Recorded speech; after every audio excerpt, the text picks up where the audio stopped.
Check, check. Good evening, everybody. It is Tuesday, August 18th, 2026 at 6:30, and I am calling our city council meeting to order at this time. And we will start with Pledge of Allegiance, and invocation will be given by 6th Ward Council Member Will Forgray.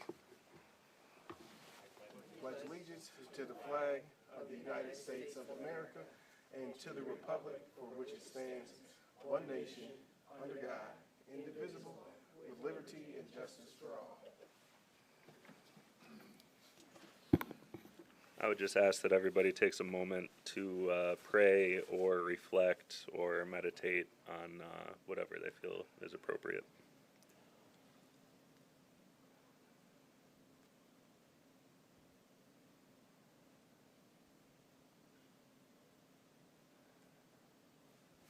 Thank you.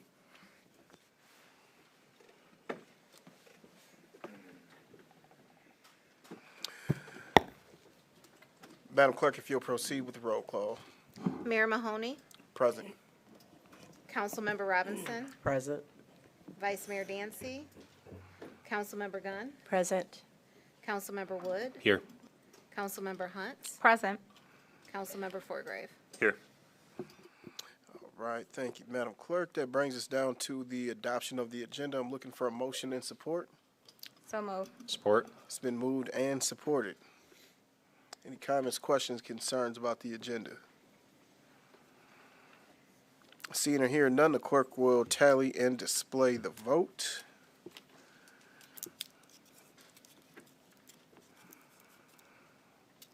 Item passes, and that brings us down to presentations and proclamations, and looks like we will be right on track with item A. And this will be proclamations honoring Jackson Special Olympian Sierra Weller and Johan Lee for their accomplishments at the 2026 Special Olympics USA Games in Minneapolis, Minnesota. Is it Jonas? Jonah, sorry. Thank you. Thank you. Please come on up.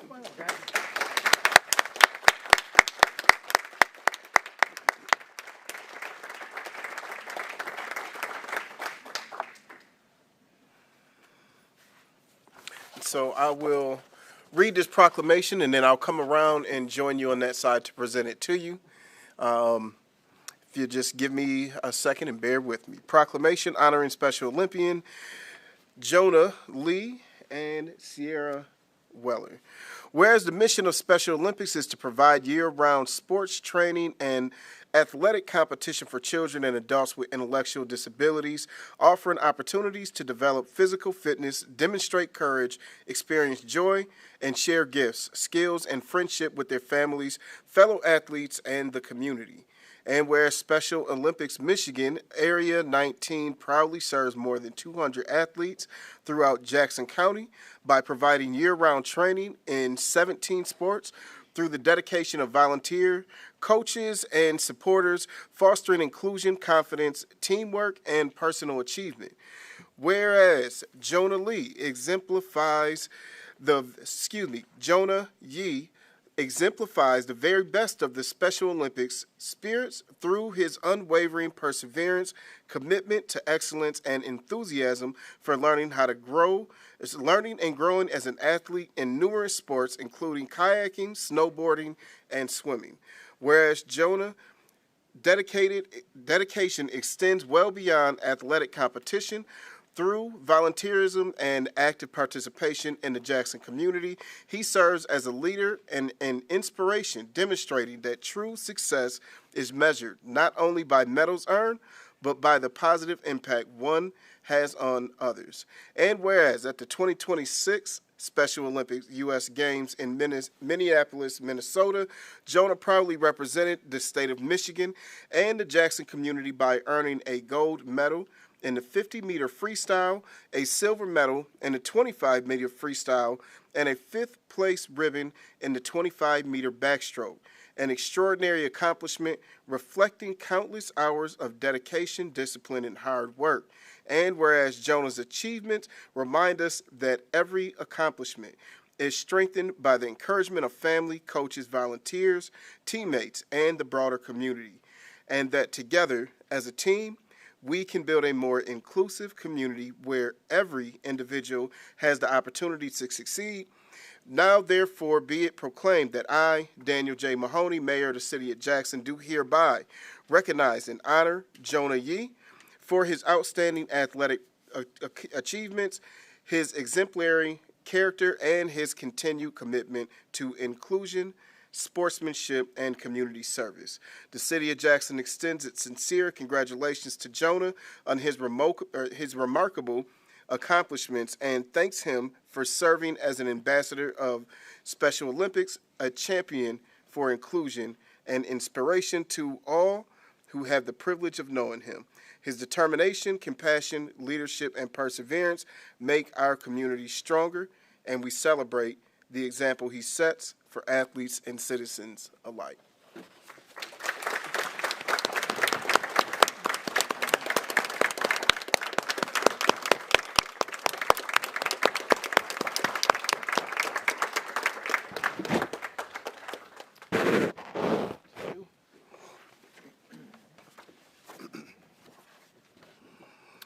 Okay, I'm just going to start off at Sierra's accomplishments. Whereas Sierra has distinguished herself as one of the most dedicated and hardworking athletes in Special Olympics Michigan, competing with determination in powerlifting, cycling, swimming, poly hockey, and golf, consistently striving to reach new levels of personal excellence. Whereas Sierra exemplifies the true meaning of perseverance, demonstrating that strength is measured not only by the weight she lifts, but also by her unwavering commitment to improving her abilities, embracing every challenge, and giving her very best in every competition. Whereas her athletic accomplishments are extraordinary, Sierra's character shines even brighter. Her quiet encouragement, genuine kindness, and outstanding sportsmanship make her an inspiration to teammates and competitors alike. She celebrates the achievements of others as enthusiastically as her own, reminding us that success is greater when shared through teamwork and mutual respect.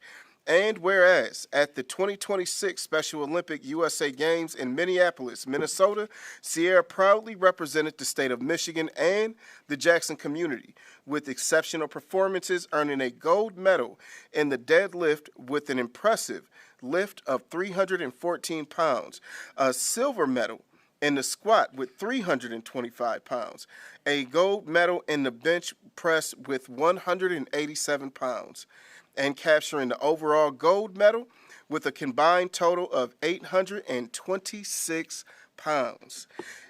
Whereas, through her humility, dedication, and unwavering encouragement of others, Sierra has become a leader whose actions speak louder than words, proving that true champions are defined not only by victories earned, but by the example they set for those around them. Now, therefore, be it proclaimed that I, Daniel J. Mahoney, Mayor of the City of Jackson, do hereby recognize and honor Sierra Weller for her exceptional athletic achievements, remarkable sportsmanship, steadfast perseverance, and her commitment to fostering teamwork, inclusion, and excellence within Special Olympics and throughout our community. The City of Jackson extends its sincere congratulations to Sierra Weller for proudly representing our community on the national stage. May her accomplishments continue to inspire athletes of all ages to pursue their goals with courage, determination, humility, and kindness. And may her example remind us all that the greatest victories are achieved by lifting others as we climb.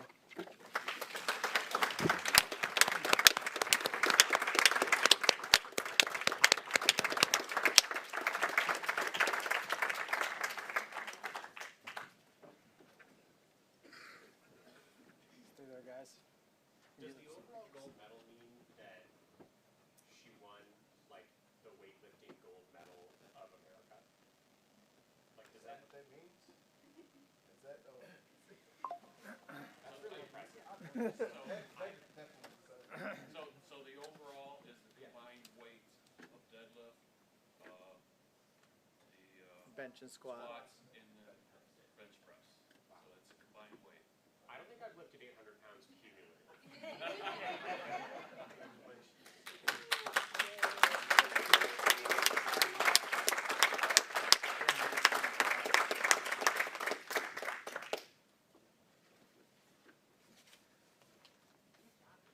Thanks, guys.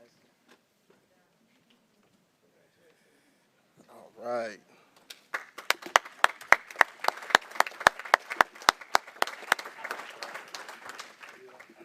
Okay. Top that engineering presentation. We cannot top that. There's no topping that. You'll see on the agenda tonight, there's a public hearing regarding the Ganson Street corridor safety improvements from Mechanic Street to Horton Street. In advance of that public hearing, we'll have Troy White, city engineer, describe the project and what's happening.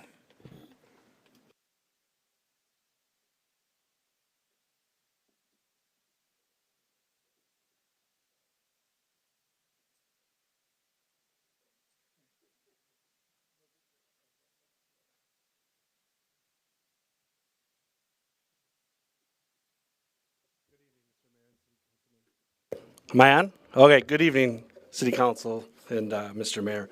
Thank you for giving me a few minutes of your time. I know you have a lot of important business, but I'm grateful that we can do this. It's important work to do for a federal grant project we're going to do. I'm here to talk to you about our Ganson Street Corridor Safety Improvements Project. I've got a few slides we'll go over, and then we'll do our public hearing. I guess to give you an overview, what are we proposing for this project? Well, to start with, the city has been awarded a grant to improve safety along Ganson Street at 19 intersections between Mechanic, down by the fairgrounds, and Horton up at the east city limits. We were able to get this grant because we were able to show that there are safety problems there. And when I say show it, that's based off of incident reports, accident reports, things like this. There have been accidents out there that can be improved by implementing different traffic measures. And that's what we got the grant to do. Can you scroll me to the next one? So, you probably just have to toggle down on the arrow. So what will this project do? The meat and potatoes of this project will upgrade the signal at Waterloo and Ganson.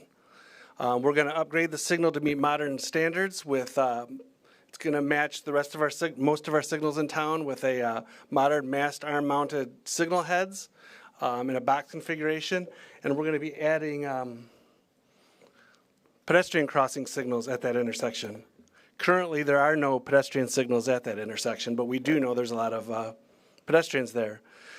Secondarily, we're going to be upgrading all the sidewalk ramps along Ganson Street, and we're going to be adding some pavement markings and some signing to make it safer and make drivers more alert of the non-motorized along that street.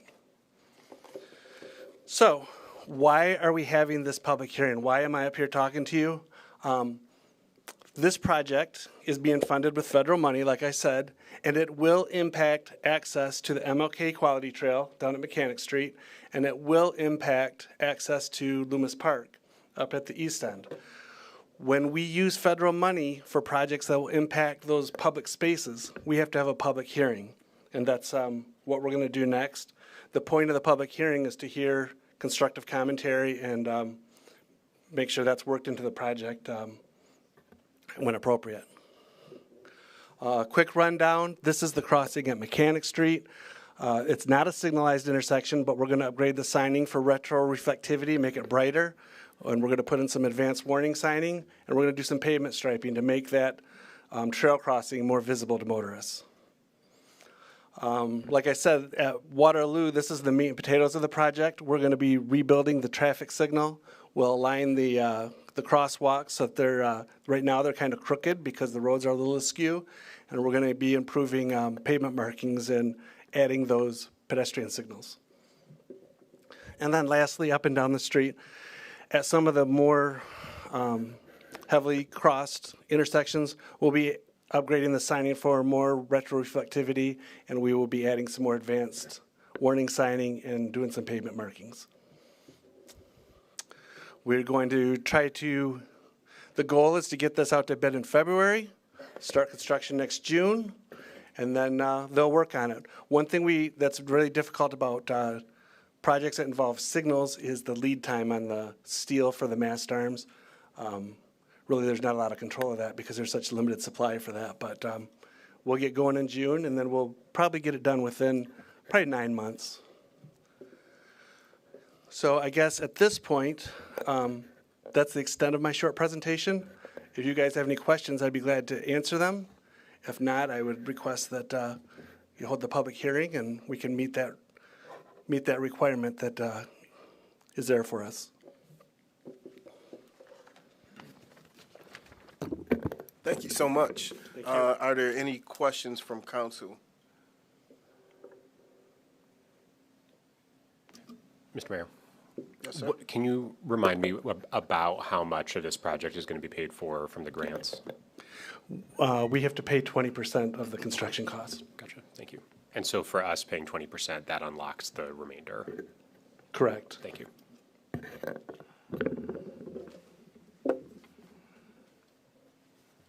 Okay, Thank you. thank you. All right, that brings us down to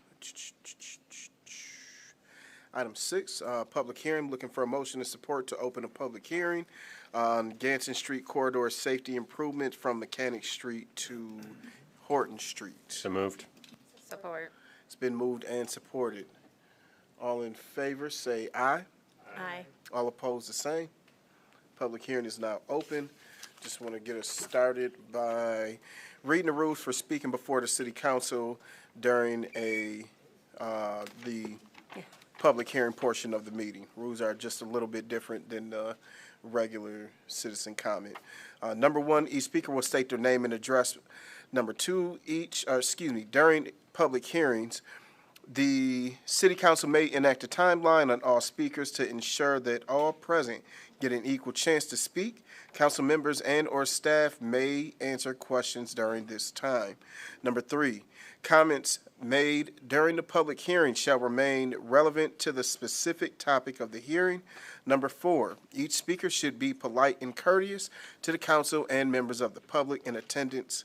Number 5, while any speaker is free to express his or her opinion on the specific topic of the public hearing, no speaker may direct personal attacks at any member of the staff or council unrelated to the manner in which they perform their duties, use obscene language while addressing the city council, or engage in disruptive or disorderly behavior during a council meeting.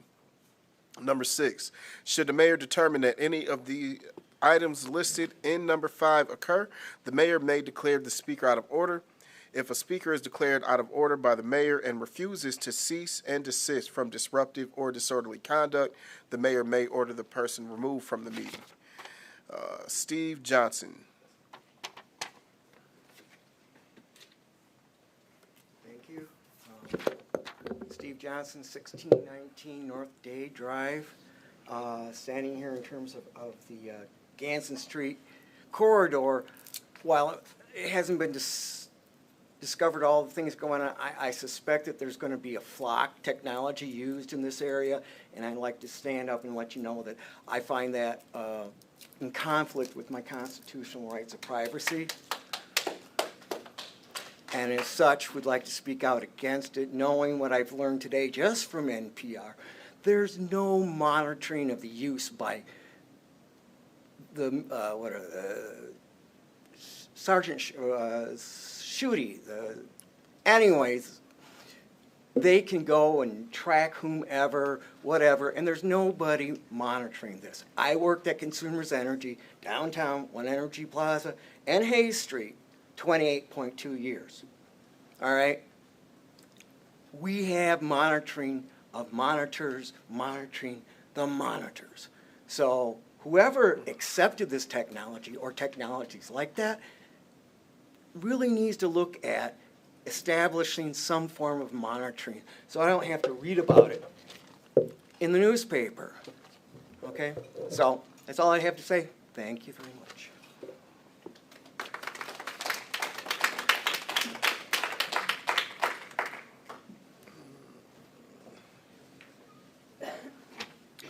This is gonna be under regular citizen comment.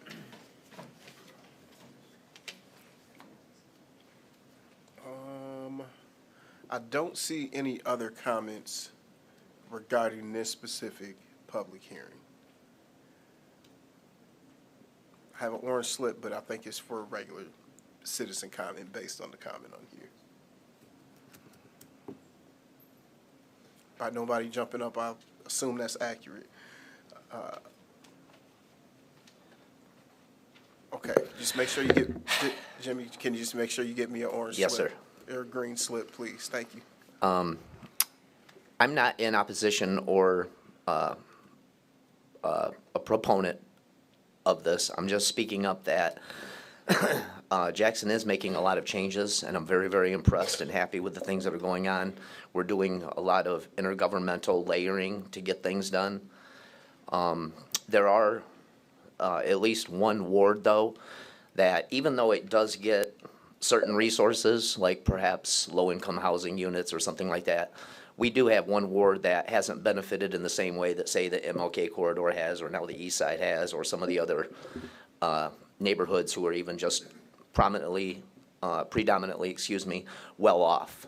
I am talking about Ward 5. We do have, it's just the way things were sectioned, you know, whether it be the interfaith shelters there, the courthouse is there, or certain church resources are there, it doesn't matter why. But Ward 5 has gone, it's kind of been that donut hole of where even when we do get resources, it's not the resources that changes the makeup or the demographics of the community. And I'm not complaining about anything because I'm probably missing some things that are being done. For instance, I know there's a lot of the 100 Homes projects and a lot of the development that is happening. Sorry, I just want to bring you back to the specific topic. Is there a concern or question? No, I was just like, I guess I'll end regarding with, this I would like specific that spread all over the city, project? some of the projects that are going on. So I guess I am for this. I just would like to see some projects spread around. I just like talking on this mic, Mayor. I know. I know. Council, any other questions, comments, concerns during this time? What's the amount of the grant? I don't have that in front of me. I probably should. But it's probably about a $350,000 grant. And like I said, the meat and potatoes of it is really going to be at that signal at Waterloo. It's an opportunity to really upgrade that antiquated signal that it needs to be done one way or the other, and this is a great way to get it done. So that was an estimate. That was the estimate amount? Yeah. Okay. Has it been awarded? No, we have to go through this process to get to the point where we can bid it. After it gets bid, we'll be bringing back a contract for you guys to approve. At which point we'll have the exact amount. Exactly, we'll have the as-bid amount, and you will know exactly how much the city portion will be at that time. Thank you.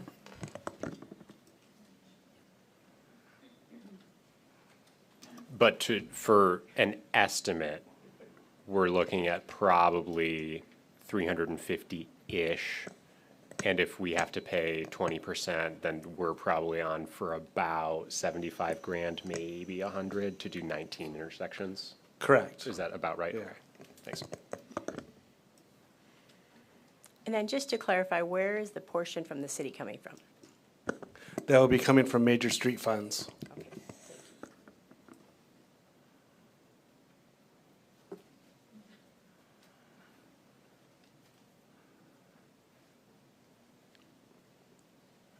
Okay, seeing or hearing no other questions, looking for a motion to close the public hearing. So moved. Support. It's been moved and supported. All in favor say aye. Aye. All opposed the same. Thank you very much. That brings us down to our consent calendar. No, excuse me. Yeah. I'm skipping my favorite part of the meeting. Okay, that brings us down to citizen comment portion of the meeting. I will start with reading the rules for speaking before the city council during the citizen comment portion of the meeting.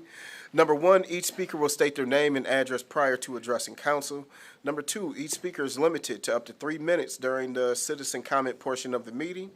Council members will not debate or answer questions at this time. Number 3, each speaker should be polite and/or courteous to the council and members of the public in attendance.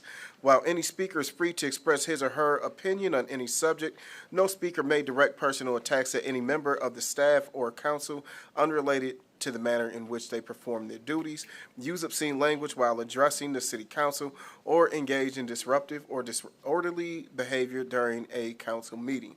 Should any speaker cause a breach of peace through their conduct, the mayor may declare the speaker out of order.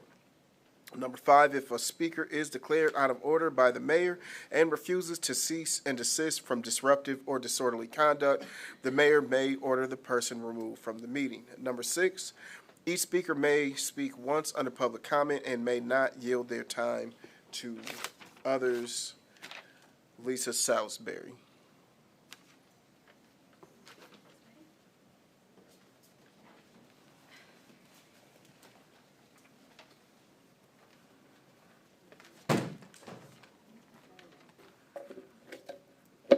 Good evening. My name is Lisa Salisbury. I live at 729 Lansing Avenue. As you can tell, I'm extremely nervous because this is not something I normally do. But I'm here tonight to talk about something that sounds pretty simple on paper. When we look at a 30-ish gallon container. This is a 30, so I'm not exactly sure what size they were asking for. But this is a 30-gallon container, and you guys are asking someone to put their whole life in it. Let's see what happens when we try to put a human life inside of it. I have a sleeping bag because I have to have somewhere to sleep. I have a change of clothes, socks, underwear, maybe an extra pair of shoes, a towel and a hygiene kit, soap, shampoo, toothbrush, toothpaste, deodorant, maybe some medications. I mean, it's starting to get pretty full. But where does my winter coat go, or my boots? Or another blanket when it's 10 degrees outside? Food, important paperwork, personal belongings. What if you had something from your mom who passed away? Pictures of your children, the last few things you managed to hold on to from the life that you had before you were homeless. What do you throw away? Because that's what we're asking these people to decide. Homelessness already takes away privacy, security, dignity, and so much of what a person once had. Do we really need to take away the few things they have left too? I'm asking City Council to reconsider the 32-gallon or 30-gallon-ish limitation and find a more reasonable solution. I'm also asking for something else tonight. Winter is coming. The city has a beautiful place where they held the meeting for the homeless last week. I believe it's the old Masonic Temple. I'm asking you guys to seriously consider whether to open up part of that building or another city-owned building to be used as an emergency warming or overnight shelter during the winter months, especially during dangerously cold weather. It doesn't have to solve homelessness forever. It just has to keep somebody alive that night. We keep saying homelessness is a community problem, and if that's true, then it requires community solutions. These aren't 32 gallons of belongings. These are someone's life. And I believe we can do better than telling them which pieces of it they have to throw away. Thank you.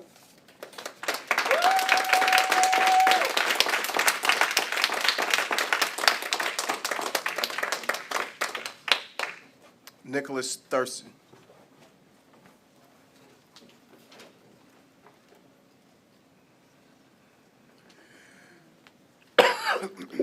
Good evening. My name is Nicholas Thurston. I live in Jackson, Michigan, 410 Van Buren Street, Apartment B, Ward 5. So I just wanted to talk a little bit about fraud, waste, and abuse of public resources and how it's kind of compounding this problem and making it worse. I've talked about this pretty extensively, that there is a lot of money that goes to nonprofits in the Jackson area. And there's always stories, kind of like the one you just heard, about shortages and how it's everybody else's responsibility and these are community problems and all this other stuff. I don't see it that way. I was kind of offended that the city attorney, Matt Haggerty, said we have to do A, B, C, X, Y, Z and bend over backwards for these neighbors and blah, blah, blah. Most of these people are not from Jackson. They're not from Michigan. They're not my neighbors. And you don't even live in Jackson County. They're not your neighbors either. I live in Ward 5, okay? Some of my neighbors in Ward 5 live in the 200. They pay almost $3,000 a month for rent to live on the top floor after they paid utilities and renter's insurance and parking permits. Why should they have to come out of their door to people peeing and pooping and doing drugs on the sidewalk in front of their houses? They pay $3,000 a month. Those are my neighbors. Not some random people that just got dropped off by an NGO from some other city or state. We had sex offenders, multiple sex offenders living in those tents in front of the library. In Michigan, public libraries are considered public education the same way that school zones are.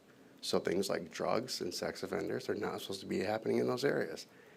Why would the police department just allow this to go on for weeks? After all the contracts that the city of Jackson has put out, they have contracts with Welcome Home Organization recently from the Michigan Opioid Settlement Funds. Where have they been at? You don't hear anything after they get paid. The check gets signed and they disappear. They need to be going to jail. If you have a contract with the city of Jackson, if you have a contract with the county government, the state of Michigan, or the federal government, and your job is supposed to be getting people off of drugs, getting people into transitional housing, giving people honest information about some of their options that are federally subsidized, if they are eligible, then you need to do it or you're going to jail. We're going to put you in a cage. We're going to keep you there as long as possible. We're going to eliminate your funding. We're going to completely shut down your company. This is not a joke. It's not a game. It's not a threat. It's a promise. We deserve better than what we're getting here in Jackson, and I'm sick and tired of this. I don't care about storytelling because storytelling is not the same thing as actions. There are well-paid companies, multi-million-dollar corporations in Jackson, like Community Action Agency, where Tasha Carter is a board member. John Willis is a board member. Toby Berry is their CEO. She's also a part of the RAA thing that never follows through or does what they say they're going to do. No more contracts and no more funding for any of it.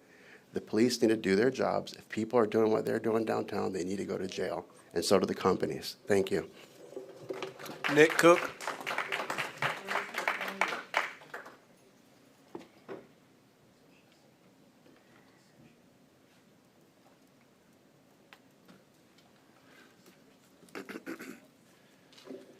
Good evening, Mayor Mahoney and members of the Jackson City Council. I'm Nick Cook, Director of Public Policy for the Michigan Coalition Against Homelessness. I come before you tonight disappointed. I understand the city's responsibility to keep sidewalks accessible, parks safe, and public spaces available for everyone.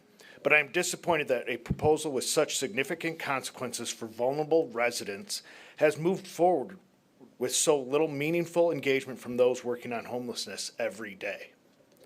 The Michigan Coalition Against Homelessness, a statewide organization with extensive experience in homelessness, policy, outreach, housing, and legal issues, has over the past few weeks made multiple attempts to meet with council members, discuss concerns, answer questions, and walk through these issues together.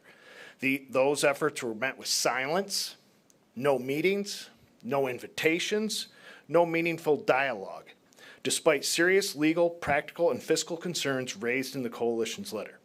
The proposed ordinance creates a real risk of arbitrary and capricious enforcement.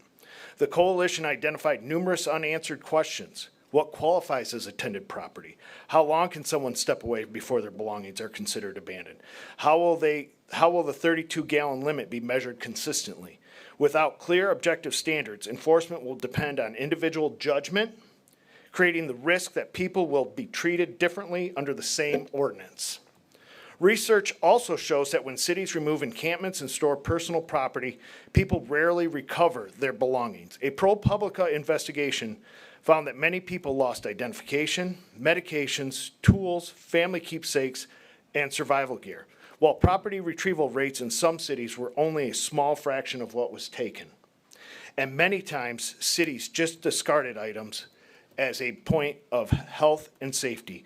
The people affected by this ordinance are not carrying excess belongings. They are carrying identification documents, medications, medical equipment, legal papers, clothing, blankets, and other items necessary for survival. Losing those items can make it even harder to obtain housing, employment, health care, and benefits. I'm especially concerned about the tent ban. For many people living outside, a tent is not a convenience. It is the only protection they have from rain, wind, snow, extreme heat, and freezing temperatures. Banning tents does not eliminate the need for shelter. It simply removes the limited protection people have when there's nowhere else to go. Most importantly, the ordinance does not create housing, add shelter beds, provide treatment, or connect people to services. It simply makes homelessness less visible while moving people from one place to another. The Michigan Coalition Against Homelessness warns that enforcement-focused approaches often consume public resources while failing to reduce homelessness itself. I urge you to pause this ordinance, engage stakeholders, and focus on solutions that reduce homelessness rather than simply relocate it.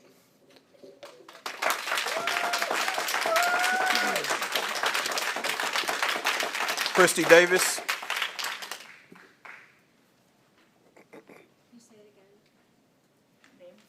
She heard me. She's trying to talk over you. Sorry, I'm just a Loud slow applause. walker. Christy Davis, 612 4th Street. I have a couple things. First of all, the thing about the community development, raising their fees.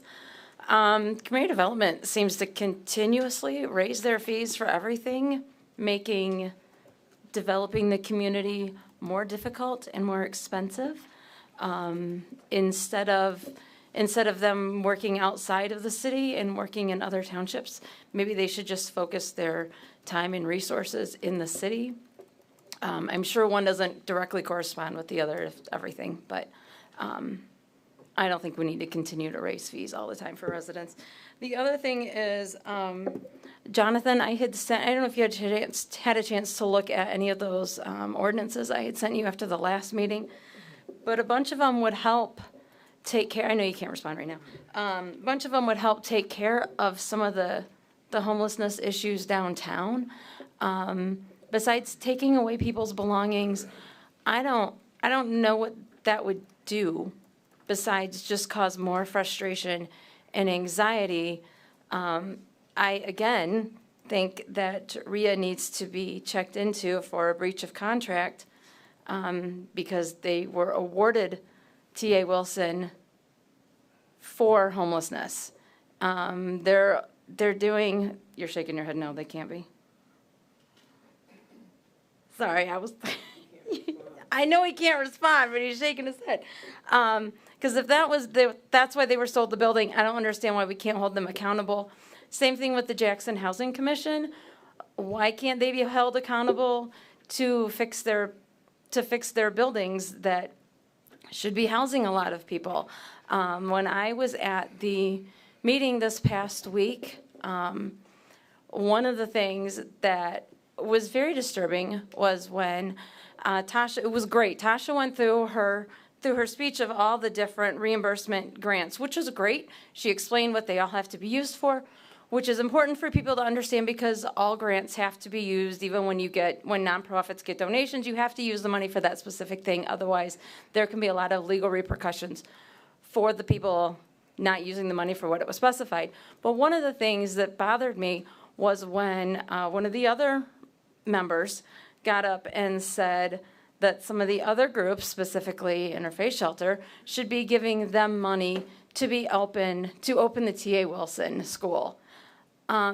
They can't do that either because IFS is responsible to their donors and their grant people to use the money how they said they would use it. So I think Cher put it best. If we could turn back time, I think we would all agree T.A. Wilson should not have gone to Residents in Action.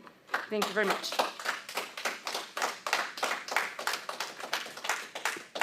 Catherine Kiersmaker.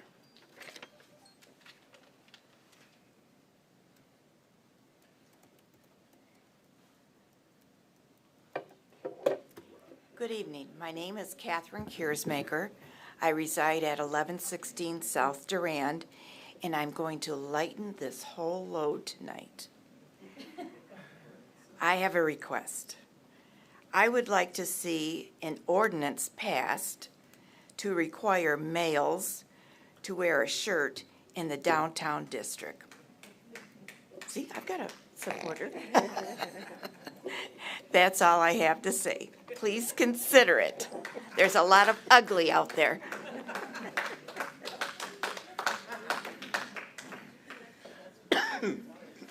Toby Berry.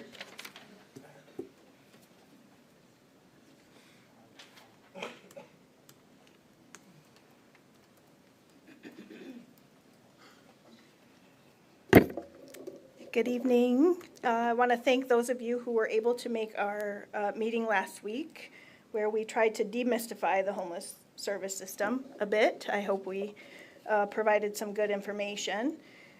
My name is Toby Berry, apparently infamous at this point in time. I am the CEO of Community Action Agency. Our address is 1214 Greenwood. We have signed on to the letter provided by the Michigan Coalition Against Homelessness in opposition of the proposed ordinance. As the local housing assessment and resource agency, we work closely with local providers to provide a coordinated approach to addressing homelessness. This approach utilizes available community resources to assist in moving residents from being unhoused to permanent housing. Our ability to quickly rehouse residents depends on the availability of housing units that fit the needs and size of the individual or family being housed. This is not a quick process, and residents remain unhoused until rental units can be secured. I appreciate that the council delayed adoption of this ordinance to allow for further discussion. I hope that you have had time to read and review the legal opinion provided by the Michigan Coalition Against Homelessness, and also hope that you will strongly consider their recommendations. I encourage you to take the next step by postponing this ordinance and bringing together people with lived experience, service providers, law enforcement, business, healthcare partners, and the continuum of care to develop a coordinated response that balances public safety with compassion and effectiveness. Being poor is not a crime, and it should not be treated like one.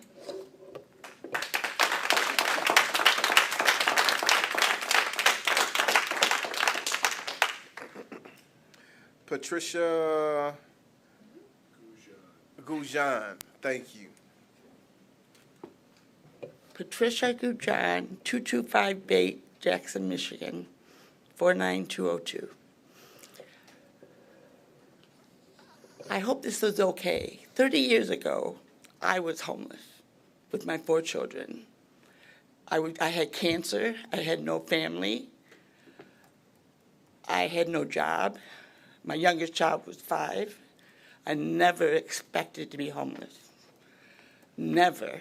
I had a middle-class home, but I was being abused, and so were my children. As soon as they started getting abused, I left. I became homeless. It can happen to anyone in this room.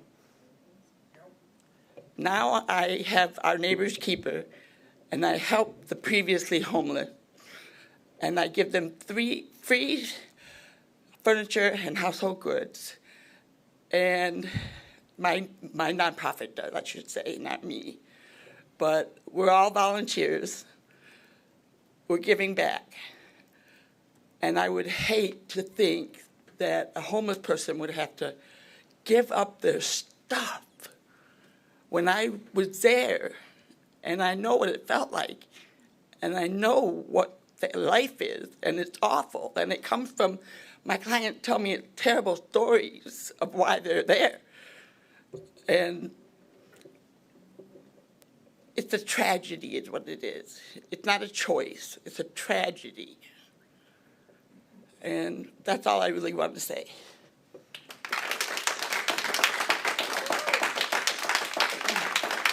John Wilson.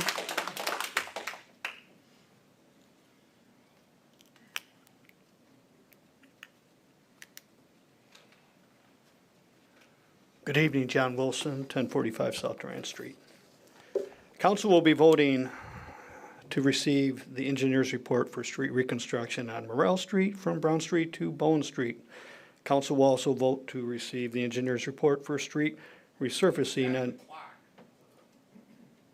street resurfacing on Elm Avenue to the east city limits. Both street projects will use federal funding and street construction assessments that are applied to property owners on both streets.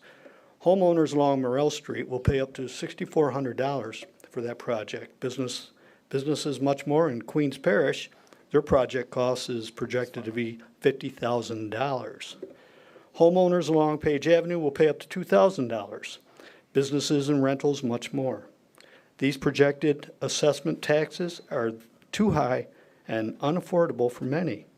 Of course, to help out the property owners, they could choose to spread out their assessments over 10 years with interest. A property owner could pass a petition, and if they get 51% of property owners to sign the petition protesting the assessment cost, then City Council has the option to vote the project down. Or City Council can choose not to assess a property owner, as they have in the past with a couple East Side major streets and MLK Junior Drive. Those streets were reconstructed at no cost to the homeowners or businesses on those streets. And council's vote, or not vote tonight, but you're receiving a couple memos from the Environmental Commission on the bee colony and the tree nursery.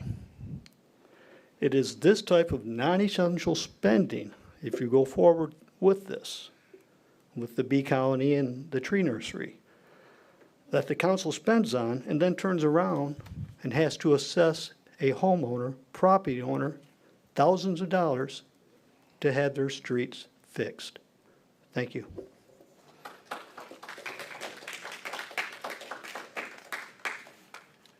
Jennifer Dixon.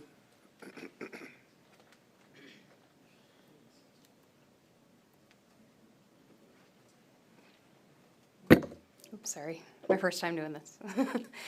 All right, so my name is Jen Dixon. I don't live in Jackson proper, but I live in Blackman Township, but I'm in the city every single day, and what goes on here impacts my life directly.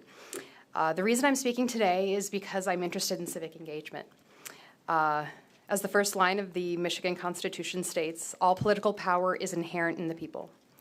And I want to see more people actively engaging in our democracy. For a citizen to initiate changes within the city, they are required to fill out paperwork and to collect signatures equal to 10% of the total number of people who voted in the last mayoral election. In 2022, that number was approximately 4,000, meaning a citizen-initiated action currently requires approximately 400 signatures. It used to be that the municipal elections were held on the odd years, while the larger elections were held on the even years. There is less turnout for municipal elections, meaning less people come out to vote for mayor than they do for state and federal positions. Around 24,500 people turned out in 2022 to vote compared to the 2023 municipal election, where only about 4,000 total voters showed up.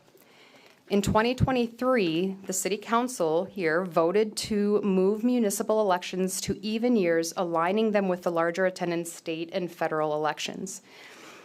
It was stated that this move was done to save money on the election process. A consequence, however, of this change means that the mayoral elections will see a much higher number of voters, and thus, per our city charter, will result in significantly a higher bar for citizen-initiated actions. Instead of the 400 signatures required by any citizen wanting to do an initiative, it will require potentially 2,500 signatures for an individual citizen to do something citizen-initiated. This is a massive negative impact on the ability of average citizens to participate in direct democracy. I hope this was not the intention of this change, and if it was not, and if you truly are interested in upholding a democracy where citizens have a chance to engage in civic action, I ask that you review the city charter and revise it in such a way that voting for mayor is not also a vote against citizen engagement. As it stands, any vote for mayor this November directly harms the ability of individual citizens to engage with this system. Please remove this barrier and show your support for continued citizen engagement and the values of our democracy.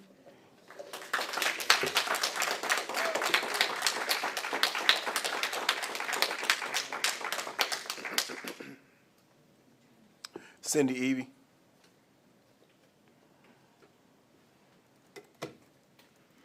Well, unfortunately, I left my comments laying on the kitchen table, so and ad-libbing is not my skill. But I will say that over half of the city residents are struggling. They are living, many of us are living at or below the poverty level. And those that are not below the poverty level are still like the median, the average income here is $25,000. The median income is 40-something thousand. So it's really rough out here. And when we have to come in here and the city manager is making $230,000 a year, that is so ridiculously out of line with a city of 31,000 residents. So I have a proposal to make. I propose that we cut Jonathan's salary in half, as well as all the department's heads, and take that money and entail it to cover services and housing for the most vulnerable residents of Jackson. That would be fair. Thank you.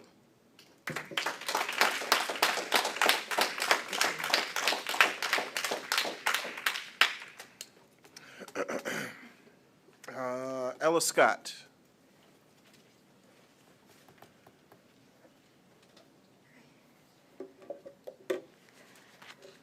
Hello, my name's Ella Scott, but a lot of the people around here know me as Alex. I live in Blackman Township, but I'm in the city a lot for my community organizing. So as admitted at the last meeting, the explicit goal of this ordinance is to clean up the encampments. That's just what it is. Clear up the stuff that the people are leaving out. Where else are they supposed to put that stuff? Last I heard, the interfaith shelter was full. And even if it wasn't full, it doesn't allow pets, which is a deal breaker for a lot of people. A lot of people would rather stay homeless than have to give up their pet. Or alternatively, I've heard a lot of stuff about interfaith conditions feeling similar to a jail, which, considering the overlap between people who have been in jail before and the homeless, is not encouraging, I imagine. And T.A. Wilson can't open until Residents in Action can actually get the grant money that they were promised, as per the homelessness panel last week.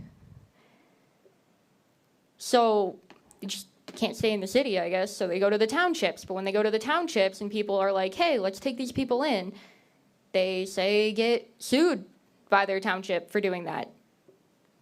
And downtown is where the resources are at anyway. Like, the reason that they're outside the library to begin with is because internet, air conditioning, heating during the winter, bathrooms, like a place to charge their phone. Like, that's where the resources are. Okay, so the homeless have nowhere else to put their stuff. So they leave their stuff on the streets, because what else are they supposed to do with it?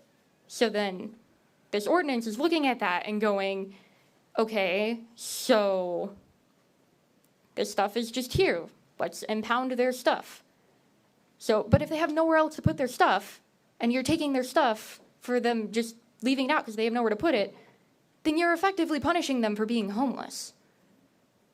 I know it's been said repeatedly that this is not supposed to be anti-homeless legislation, but in effect, that's what it is. At its core essence, no matter how many changes you make to the wording and all of the small bits, which, keep in mind, I think a lot of good changes were made, it's still not enough, because the core essence at the end of the day is you're taking stuff from people because they don't have anywhere else to put it. It's a little weird. I don't know what to tell you. Thank you.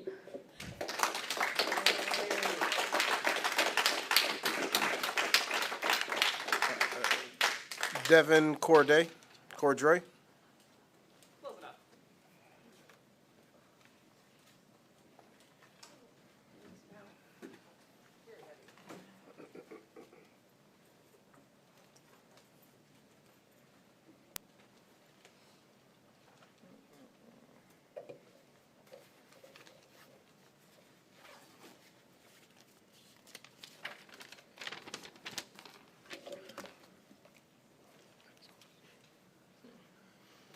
Devin Cordray, 1036 First Street, right here in Jackson, Michigan.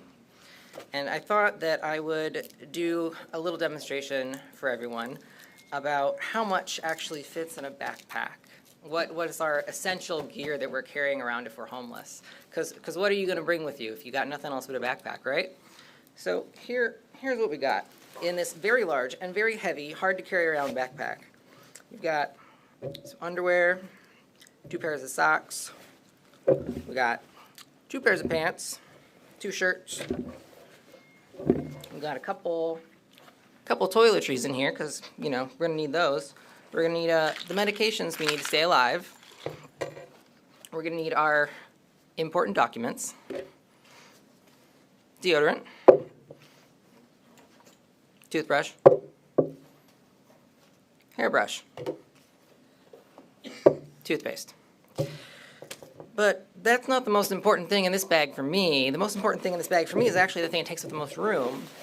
And that, for those of you who don't know what this is the CPAP machine.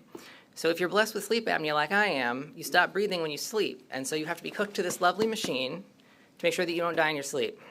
So I'm gonna have to carry this around with me if I'm homeless, but it's gotta get plugged in somewhere. And we don't really have any power, so I'm gonna have to bring a solar panel and a power bank to charge this thing every night so I don't die, which is great, you know, especially if I don't have a tent.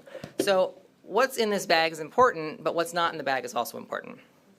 Because if you notice, there's no pillow in here, there's no blanket in here, there's no towel in here, there's no family photos. My dad's ashes don't fit in here. Certainly not. I have to take my sleep out to fit him in there.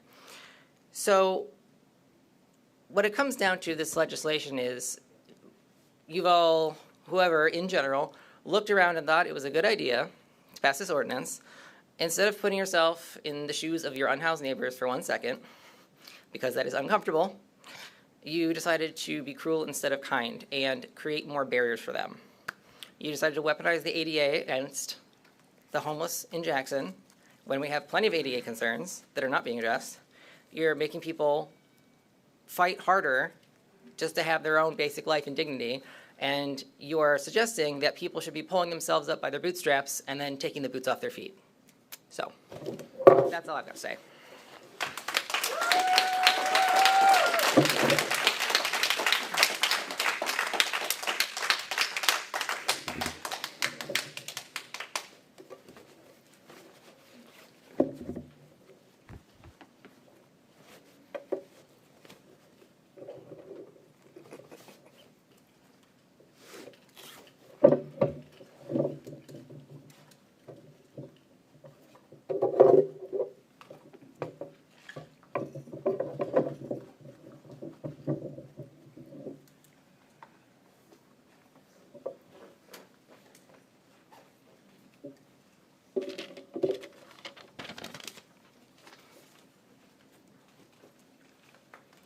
Madeline Carr.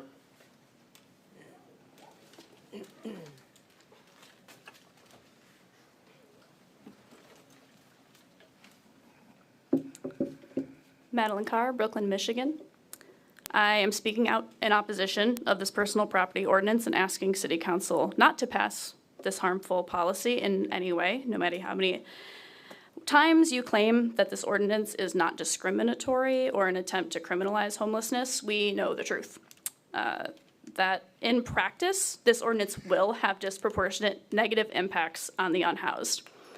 Here are some direct quotes from unhoused people across the United States in cities with personal property ordinances when asked by ProPublica on what was most devastating for them to lose. Mario Van Rossen, Los Angeles, California. My tools, because I use them to make a living. Not to mention some of those tools were given to me by my father, and they made me feel close to my dad that is now gone because he passed away. But what really sucks is I used to use them to make a living so I could eat and buy what I need. Violet Loftus, Portland, Oregon. Because of the sweeps, I cannot keep anything. I can't get any sort of anything that I might get attached to. I have lost everything clear down to the clothes on my back. I now wear a purse that I wear 24/7. I have no trust and I live like an animal and have serious mental health issues because of it. Help it get better. Luann Loving, Portland, Oregon. All of my fishing gear, tent, wagon, lamps, lanterns, propane stove. I felt violated. I felt that no one cared and was very hurt and angry. I had to start over again collecting these things. Mary Yonner, Phoenix, Arizona. I had my kids' baby shoes with me since we became homeless. It was all I had left of them because they're with family. The police and city took them with the rest of our stuff. It broke my heart. I still cry my eyes out when I think of it. It just reminds me that you have no power or control left. Adam Mora, Riverside, California. My prescription glasses were taken. Have been getting headaches. My CD players, phones, personal paperwork. Had no time replacing it. Also, jewelry was taken, food, clothes. This has affected me because they just come and throw our stuff away, and they just don't care, like it was nothing to them. Teresa Staton, my husband's ashes. It made me feel alone, scared, empty. Now I wonder where he is and if he's still in his urn and if he's okay, and I hope he's not in the dump. Jeremy Foreman, Albuquerque, New Mexico. My sense of self and the will to keep trying to better myself and to get off these streets. So the most devastating object I lost was Jeremy Foreman. Thank you.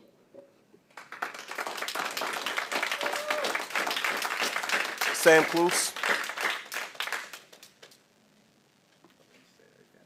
Sam Kloos.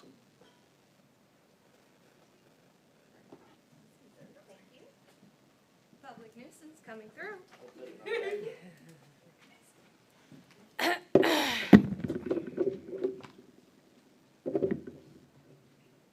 Good evening, fellow workers. Ward 5. Today, I present as a public nuisance, according to the city officials directly responsible for harming my family. I've traveled for business throughout the United States, Canada, Mexico, the United Kingdom, Germany, and Romania. The majority of my clients incentivize public transit use, and the city of Jackson taxes my income. I expect Amtrak may publish a travel advisory warning customers of the personal property restrictions within the city of Jackson. I am a pedestrian commuter, one of the 20% of Jacksonians without access to a personal vehicle. I can reasonably expect confrontation with armed law enforcement for violating this ordinance. An objective violation appears to establish grounds to seize my excess personal property. This winter, I can expect to be surveilled, profiled, and confronted by Jackson officials, on top of navigating the hazardous snow and ice permitted to accumulate on the sidewalks of every single city-owned parcel. Excuse me. I'm not welcome to patronize downtown businesses or rest in any public park on my commute. Doing so could invite unnecessary conflict and risk my personal safety. I'll need express permission from city officials anytime I need to use my protective sunshade or mosquito tent in a public park. To again quote community development, council has not indicated a goal to safely maintain the significant parcel inventory it has voted to purchase for workforce development. Our city clerk refused to read my comment into the public record on April 7th and assured me that each of you were provided my email. Yet on June 16th, my representative claimed she had no knowledge of any public hearing feedback from my household. City officials have failed to mitigate a documented public health risk. Our sitting council representative lied in writing to my family. Living or working in the city of Jackson is increasingly harmful under this administration. My family chose to relocate my disabled mother-in-law to a community where her physical needs and civil rights are valued. Meanwhile, the city of Jackson maintains a clearly documented history of ADA negligence, risking significant damages in federal fines and civil rights litigation. Regulation is written in blood, and every single city official in this room has working class blood on their hands. Shame on every single one of you.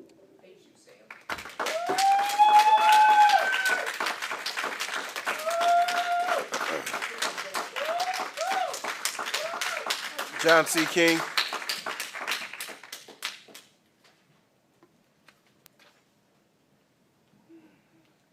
Thank you, Mr. Mayor. John King, 203 3rd Street here in the city. I would like to speak about, I sent the letter earlier today to the council, so I'll read part of it and ad-lib with some notes. There were a lot of lies and nonsense told during the so-called homeless political event, not sponsored by the city, but heavily supported by the city, such as with the city center, social media, and the event being televised by JTV through the city's YouTube channel. I was very surprised when I first saw the promotion of this event that Steve Castle was going to be on the panel of so-called experts. I was not surprised he did not attend. Then I mentioned like Justin Counts with the Community Action Agency, another person on the panel who had spent time behind bars that, you know, the day before the event, they go to candidate for Mayor John Wilson's Facebook page and called him racist because he doesn't want, you know, all kinds of money just being thrown away with Residents in Action and other groups. There was a so-called expert, Laura Reum, with the Community Action Agency that said illegal drug usage among the so-called homeless is not very common. That's not true. It is very common. A high percentage of the so-called homeless have illegal drug and alcohol abuse issues. I can tell that just by lived experience, if I may borrow the term from them, with needles, syringes I have been picking up for decades. The library staff had to pick them up during the encampment that was out front, you know, the last couple of months. One expert on the topic, Michael Schellenberger, has been very involved with the issue for decades. In one article of his, he mentions the evidence is overwhelming that the majority of people on the street are there because of untreated mental illness and addiction, which leads people to use all their money to support their drug habit and be high rather than work.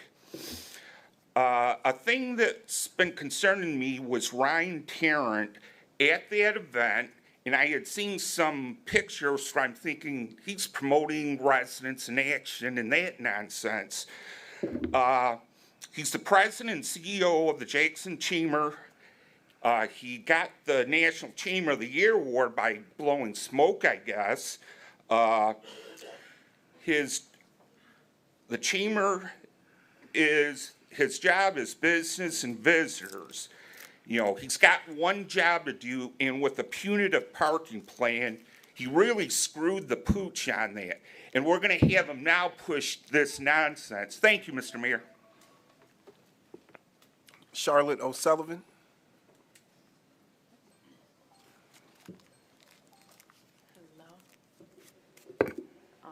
I'm Charlotte O'Sullivan. I live just outside of city limits today, but I've lived in the city for 15 years. It's very close to my heart. I'm here today to urge City Council to vote no on the personal property ordinance. Every city that has passed an ordinance like this has caused harm to unhoused residents and made homelessness worse. First, it is wrong for city officials and police to be determining what is essential for someone living on the street and disrespecting them by taking their belongings. You try to claim that the ordinance is empathetic because the city is safely storing people's things for them to retrieve. Yet this is only an illusion of compassion. Reporting by ProPublica found that in every city, these ordinances, people rarely get their things back. The additional barriers to retrieving items have come from homelessness along mistrust and justified fear of punishment from elected officials, and police means people often choose not to or cannot retrieve their belongings. This means unhoused people in cities with this ordinance lose their personally important to them items that are also critical to their well-being.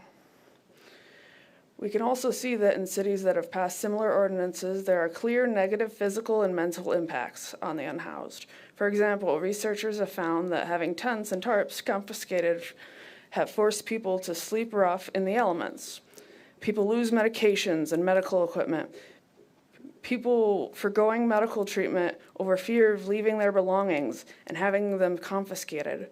Greater chances of overdose and disease for those struggling with addiction. And the additional stress and burden of having their belongings confiscated. One unhoused woman who has experienced having her items confiscated said, it keeps you in what we call a homeless rut, where we can't focus on anything else except being homeless. We can't focus on getting out of it and moving forward. Simply put, this ordinance will worsen homelessness and make it more difficult to get off the street. The city cannot ignore the evidence facing it that this ordinance is unethical and will make homelessness worse. I ask that you do not pass this ordinance in any way and instead focus on offering voluntary storage. Thank you.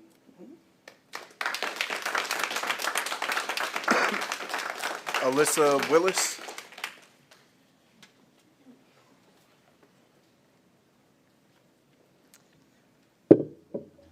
Hello, Alyssa Willis, here, I live at 1855 West Argyle Street. I want to start by saying I'm grateful that you guys did not pass the emergency ordinance last month, because I do not believe that would have been the right decision, and I also don't believe that passing that ordinance tonight will be the right decision.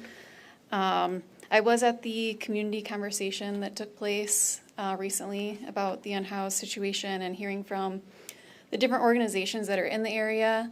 It seems like there's a lot of potential working with them. What I noticed in that community conversation is that we don't really hear the voices of those directly affected, and I think we could do a lot better if we were hearing directly from them and what they need, finding out what their current living situation is, what their ideal living situation might be, and what would help them most right now. I thought about how you all have approached the master plan, reaching out to the community really well doing that, having questionnaires, getting feedback from the public, meeting people out in the community to have conversations with them. I feel like an approach similar to that would be very helpful in this situation. I know there are some people from organizations in the area that have talked about having more of a dialogue, so there's definitely interest in it. Just collaborating with them, finding out what alternate ways this issue could be tackled and help people out in these situations would be very useful. And yeah, I guess I just want to ask, like, how can you take advantage of that? What can you do? How can we have more of a dialogue, the community and those representing the city of Jackson, the county of Jackson? What does that look like? It's unfortunate that in this environment there is no dialogue. There is a one-way commentary. It's very awkward. It's not natural. People don't have conversations this way normally. It's usually a little back and forth. So it'd be great if we could change that moving forward in some way. Thank you.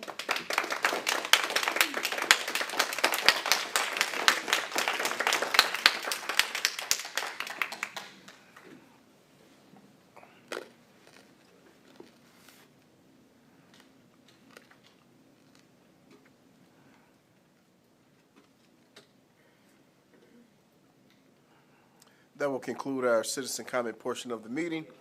Brings us down to the consent calendar. I am looking for a motion and support on the consent calendar. Support.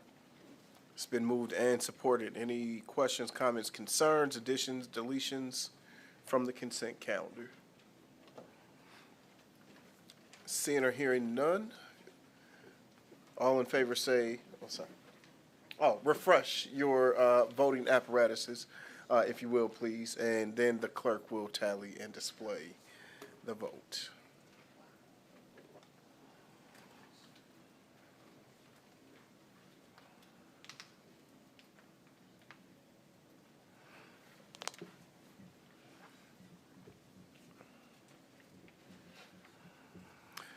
Consent calendar passes. That brings us down to item number 9.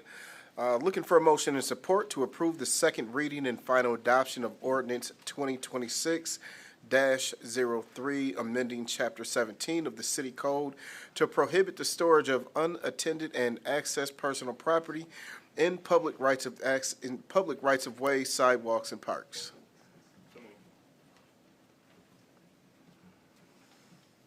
Support. It's been moved and supported. Would like to open the floor for discussion. Mr. Mayor, Yes, sir. before we do that, maybe we could have the city attorney go through the changes we made from the first reading to this one. I think that's a great place to start. Thank you. Happy to do so.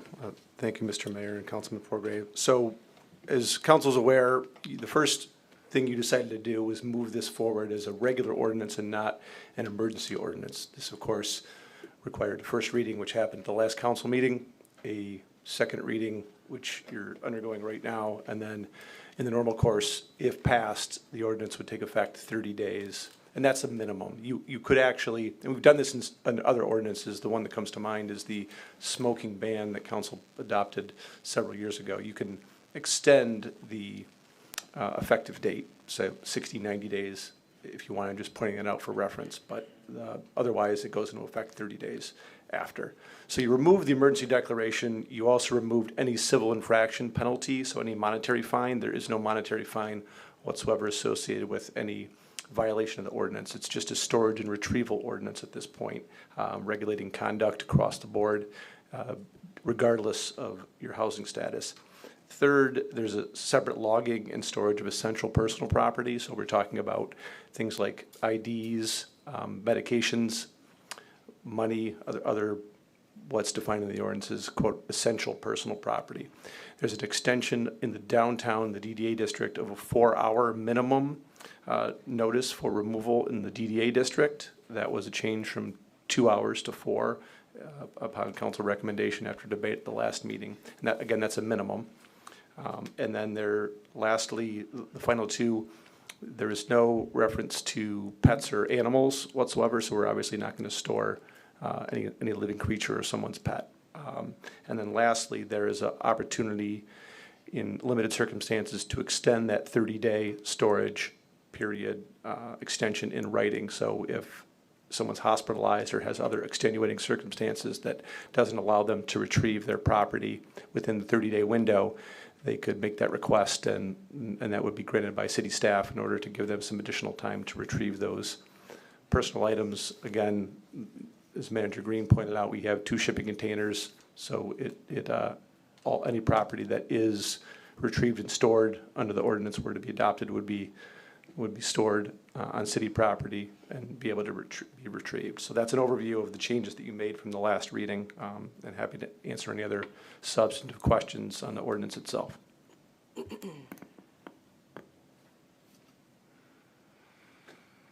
Thank you, Mr. Attorney. Council, what questions, comments, or concerns do you have?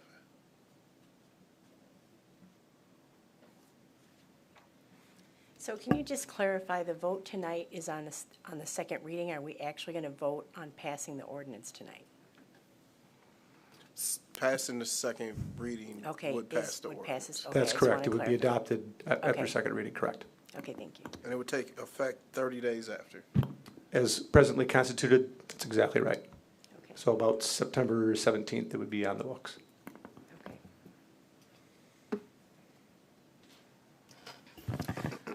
Council and public, last month, I was a no for the ordinance, and I was very hopeful that the meeting that we had would have given us a path forward, something concrete that our stakeholders coming together in one centralized location would be able to coordinate their services and hold one another accountable.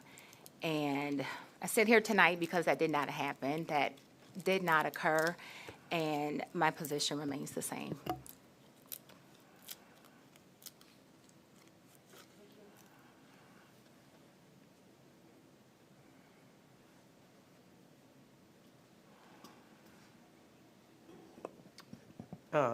Mr. Mayor, I agree with what you've heard from Shalonda. I was looking for more from the meeting. I actually was expecting the homeless to be there to take advantage or meet some of the resources that might be available to assist them. So I'm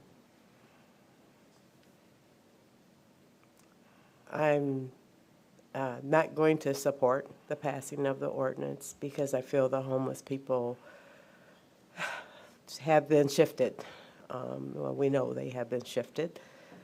But I certainly don't want to slight the efforts we are making from the city. We're making some efforts, but I don't think it is not going to solve the problem. And I also would like to say the community comes so very hard on the local government to fix all the problems, but we're not the only agency in the city that has resources to assist. So, anyway, I'm just saying, I'm not going to support it for the second reading because I do feel that the homeless people are just being moved down the road and resolutions are not there yet. But I don't think it's all our problem. Please understand, I do not think it's the whole city's problem. Mr. Mayor, I'm sorry to interrupt this, but could I request a 5-minute bathroom break? All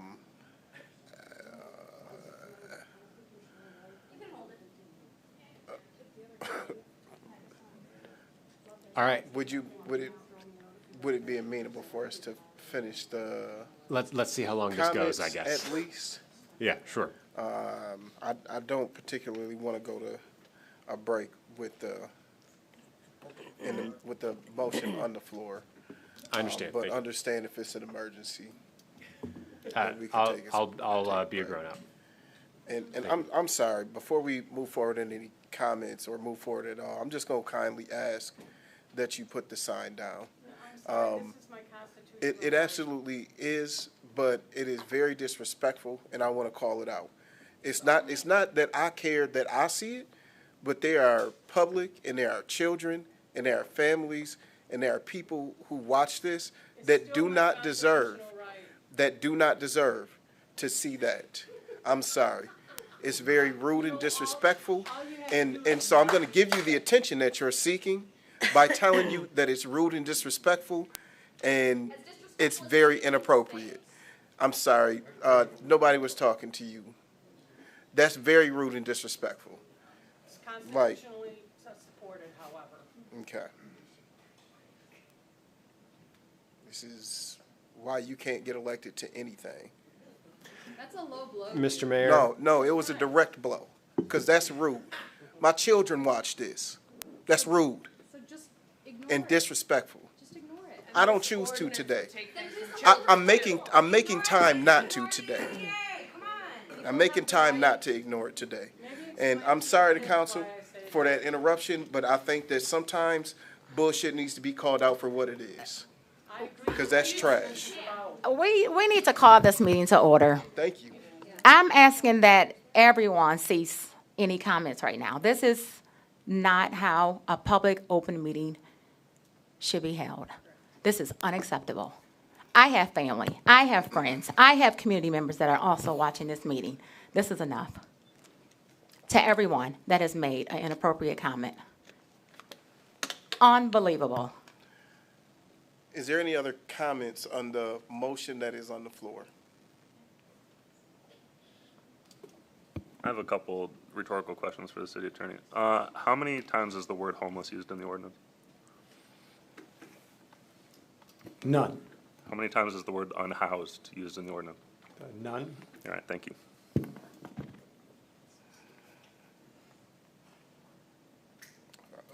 My only comment on the matter is that I think two things can be true at once. We can work to address how our shared spaces, our walkways, our parks, our other public accessible amenities that are supposed to be able to be shared and accessible by everyone, and make sure that those spaces are available to be shared by everyone.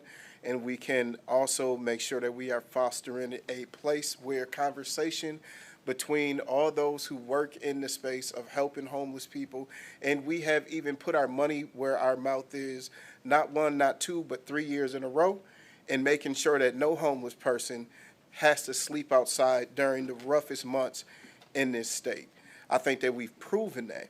I think tonight is not about that. I think we just answered the question that the word homelessness is not even in the ordinance. The word unhoused is not even in the ordinance at all. It's not in there. I think this is fair to everyone who is looking to share these public spaces. This is not restricting or taking away someone's right to live however they want to live. And speaking from an experience of being homeless myself, we didn't have belongings to carry around. We had nothing when we were homeless. Nothing to accumulate. And my mother worked 2 jobs with 4 children to get us out of homelessness. I have been there before. It still does not negate the public's right to public accessible places that are shared by us all. It does not make it acceptable or okay to use our public spaces as restrooms. It does not make it okay. This is addressing exactly what it says it's addressing. I will be in support of it still. Mr. Mayor? Yes, sir. Thank you. I have 2 questions for the members of council who have indicated opposition at this time. Number 1, are there changes that you all would like to see that could turn this into an ordinance or a version of an ordinance that would accomplish the intent, but kind of remove some of the concerns that you have? So that's my first question. My second question is, it sounds like there is some lingering concern on the part of some of us that the attempt to have kind of community conversation, which I was unable to attend due to scheduling conflict, but it sounded like it was a good meeting. Since that wasn't able to produce what I think some of you were looking for, do you think that taking another shot over the period between this meeting and our next one would be helpful, or do you think that neither that nor any textual changes would accomplish what you're trying to accomplish here? At this point, I'd say there's nothing in the ordinance that I would support. My position has not changed from the last first reading. I don't believe it accomplishes anything, really, and I think to say that it would be an ordinance that is not targeting the unhoused or people that are homeless is cynical. In reality, we know what we're talking about, whether we write it in the ordinance or not. So for me, there'd be nothing in the ordinance that would address my concerns. I think the meeting last week, I wasn't able to attend either. I was out of town for my other job. But I was able to listen to the YouTube, so I appreciate that it was recorded. And I think it was a good start. And so I think that one of the things that was offered by the Minnesota Coalition Against the Homelessness is to help the city and those stakeholders and local businesses beyond the downtown area to pursue solutions to the homelessness crisis that we have in Michigan, in Jackson, Michigan. And I think that's not going to happen in a month. I think that's a longer-term commitment, and that we have a part in that. And we can't be the only players, but we do have a part in that. We can provide leadership to that. And so that's what would make me happy tonight.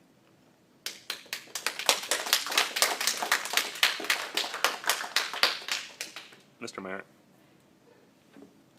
I don't necessarily want to put words in Councilmember Wood's mouth, but I think what he's driving at and what I'd like to put a finer point on, and maybe what you alluded to a little as well, a lot of comments tonight talked about, what does a dialogue look like? What does supporting these nonprofits look like? I mean, it looks like what we've been doing for the last 30 years. You said 3. I mean, how long, looking back at however many years of CDBG grant funding, where the money is flowing, where the support is flowing. We have been doing this work year in, year out, and this is where it's led us, and we have tools at our disposal, right? On some level, I agree, I'll cop to Councilwoman Gunn's point, right? This will affect homeless people more than it will affect others. There's no way around that. But the tools at our disposal, the way this law is written, the way it's worked in other communities, I think actually would work. And I think too, compared with other communities, we are bending over backwards. We are not throwing things out for 30 days. We are allowing people to use this space if they would like to. Right? We're not going to turn people away if they want to use this space to house and store their stuff. Welcome to do that. I think we are going above and beyond with this to be as pragmatic as possible. And I'm disappointed in everybody, truly everyone up here and out there, who just fell so hard in either one direction. You know, to the mayor's point, I think we are doing our best with the tools at our disposal in the system we live in, work in, to make something work here. And I think it's disingenuous to sit here and say you didn't solve homelessness at the last meeting, so you're voting no, if we're talking about cynical and disingenuous. So I think it cuts in both directions. I think we have a job to do. I think nonprofits have a job to do. And I think we can continue to work together, no matter how this works, no matter how we vote on it.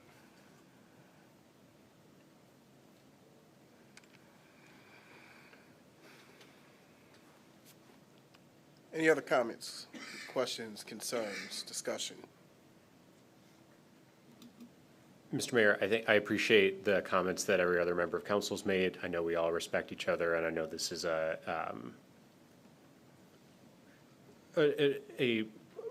more tense meeting than I think usual. So I appreciate everybody's candor. I guess I come back to the question that I had that I appreciate Councilmember Gunn answering, which is, are there changes to the ordinance or additional maybe changes or conversations outside of these chambers that could change somebody's vote?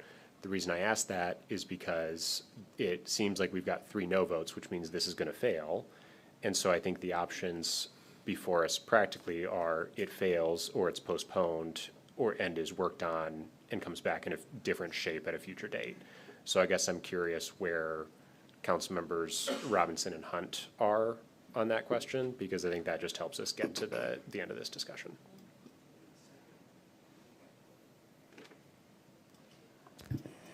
So as an elected official, we have an obligation to conduct our due diligence. And I will say publicly, I appreciate the effort that was put into this ordinance.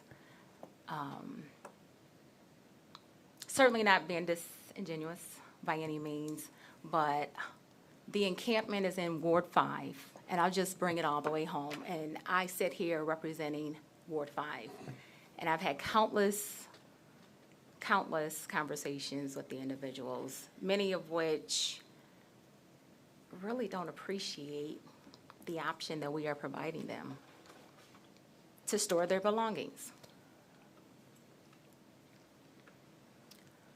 We saw it, it's no longer there, but it still exists. I agree that this is not the city's responsibility alone, and we are trying our best to move the needle stick along. But I can't, in clear conscience, disregard the humans that I've had direct conversations with. Thank you. I can't.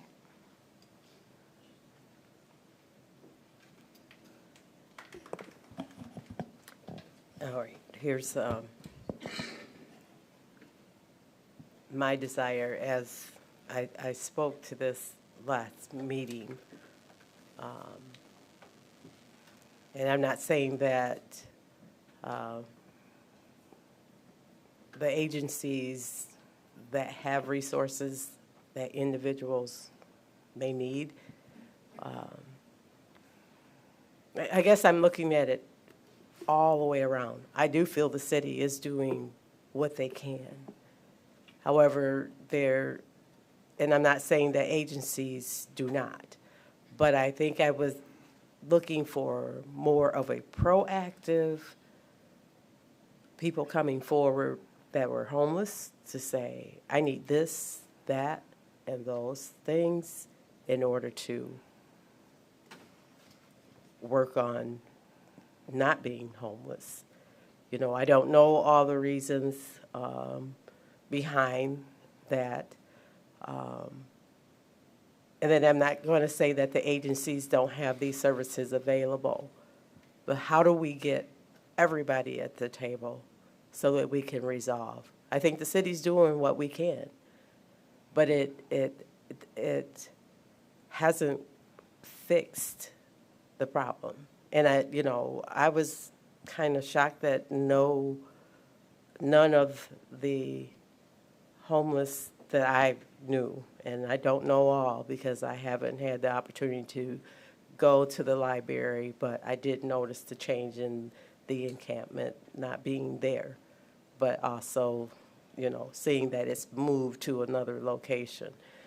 I think we just all have to come to the same table and try to fix the problem. Homeless individuals or unhoused individuals, we have to let go of some of our pride if we have issues that some agency might be able to help you with. And the agencies, I think we need to come away from the desk, and I relate that to my own career.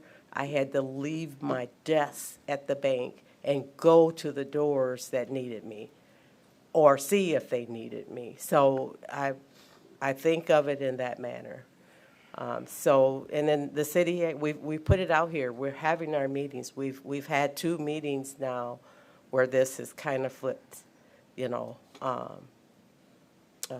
around. But I don't think we've solved the problem, but we need to find a way. And Connor, that would be the answer to my question. I just think we all need to be in the same room and try to resolve some of the issues. So, Councilmember Robinson, I guess my question then is, do you think, is it your preference then that we vote down this ordinance and perhaps start some kind of new process, or that we postpone this ordinance to the next meeting and keep working on it in the interim? What do you want to do? I guess to keep working on it. And I guess I'm not looking for us to violate any meetings act. I think we just need to resolve the issue that we have. No, we're not alone. I know there are other cities that are experiencing the same thing. And I think the city has done their part. We don't all necessarily have to be there, but the resources that we might offer, whether it be a department head that could come with some resources from, the CBDG funds. It doesn't have to be actual council. But I just think that we've got to get everyone in the room, not necessarily this dais. So then, it sounds like if your preference is to postpone to the next meeting, do you want to make a motion, or would you like me to? There is a motion on the floor, and I understand exactly what you're saying. My concern is that we're postponing an issue that's going to get voted down just at a later date. I feel like the ask to get this to a place for it to be a yes doesn't realistically exist with the individuals who are opposed to it. Because the wait from last month to this month was for this meeting to happen, that we expected some resolutions to happen that from a number of different organizations, that was a 2-hour meeting, right? And so we expected resolution on homelessness to happen within a 2-hour meeting from organizations that may work together in some capacity, but up to this point, not particularly around this specific issue of an encampment being downtown. I think it's an unrealistic ask to get everybody in the same room. I think it is a great idea. I think it's possible if all the parties outside of this room were interested in doing that. But I think if they were interested in doing that, they had time and opportunity to do that prior to us getting at this place right now. I think that we have to, like, if this is something that you don't support, like, Angelita, thank you for your position. That means, like, hey, this is a no. Ain't nothing you can do to change it because I'm a no because I don't agree with it. Yeah. And if that's where you are, I think that's fine. I can respect that. But, like, let's not say, well, more needs to be done or we need to, like, take this back to the drawing table and draw it out another 30 days for it to come back and us still have homeless people, which we will in 30 days, just to say, no, it's not good enough yet. Let's keep working on it so that it can go another 30 days. And then the conversation will switch in 30 days from them, I promise you, because then we're going to be approaching wintertime. And it's going to be how are we going to house people who are homeless over the wintertime. Then the conversation switches for the next 4 months on that. And then we might return to it, well, you guys will return to it next year. I would rather us like say, hey, if we're not in agreement with it, vote it down. If you are in agreement with it, then vote it forward. Because voting, like, the ordinance not passing does not stop anybody who desires to get all people in the same room to work on this issue, in the same room to work on this issue. It doesn't stop right there. It doesn't. And so, like, I'm interested in seeing if that happens, because it sounds like that is the desire of some on council. And I would support that.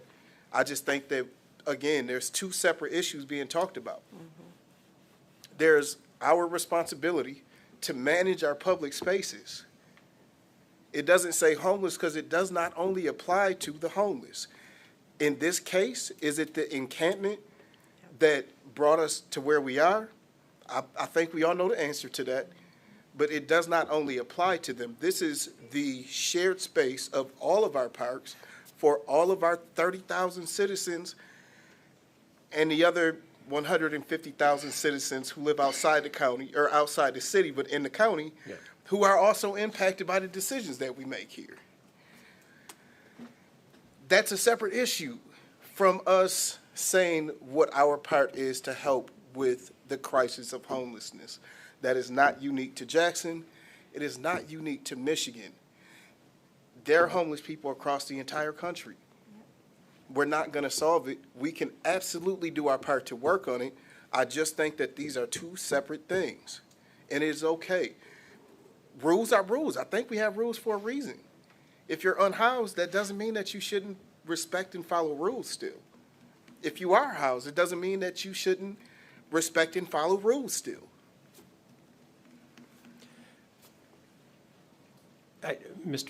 I appreciate what you're saying. I appreciate what everybody's saying. I think everybody in this room, I think, despite some pretty strenuous disagreements, is coming at this. Almost everybody in this room, despite strenuous disagreements, is coming at this from a good place in their heart, which I think is important. What I'm saying is that just as the, as we try to figure out what we're doing here, we've got an absent member. We've got two members, I think, who are saying just no, which is completely respectable. And we've got one member who wants to postpone. I guess if we vote this down, a version of this could come back in the future. If we postpone, we keep working on it. I mean, if the issue, I think, is having an ordinance of any kind, that's one thing. If the issue is the language in the ordinance pertaining to tents, or should the limit be 32 gallons or 64 gallons or some other thing, I think that is a different question. And I think setting aside the two council members who have indicated they're voting no, which is, I think, completely fine, and that's their decision, and I respect it. That leaves 5, of whom you would need 4 to pass anything. And so I think that becomes a question for the remainder of, do we want to let this die tonight or continue working on it? I personally see the arguments in both sides. I guess I'm mostly asking you, Mr. Mayor, and Councilmember Forgrave having already heard Councilmember Robinson's point.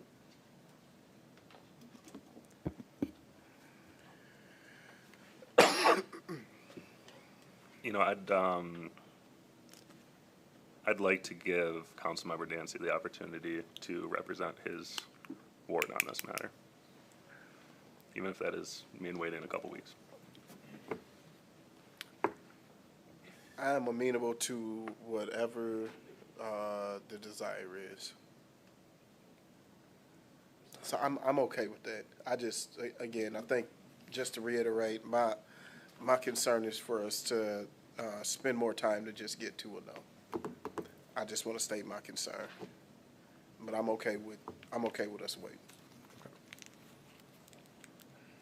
Okay, then I would make a motion to postpone second reading to the next meeting. There's already a motion on the floor. A motion to postpone takes precedence over the main motion. Thank you. There is a motion to postpone to our next meeting, and there is support. And so this would be to vote to postpone until our next meeting on this issue. Any discussion on the motion on the floor?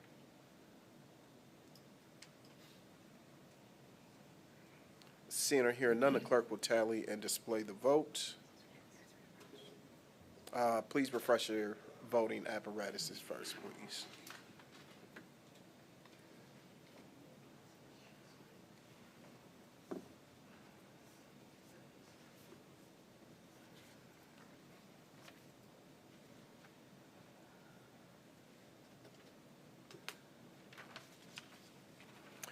Okay, until next time. Mr. Mayor, could we have a bathroom break, please?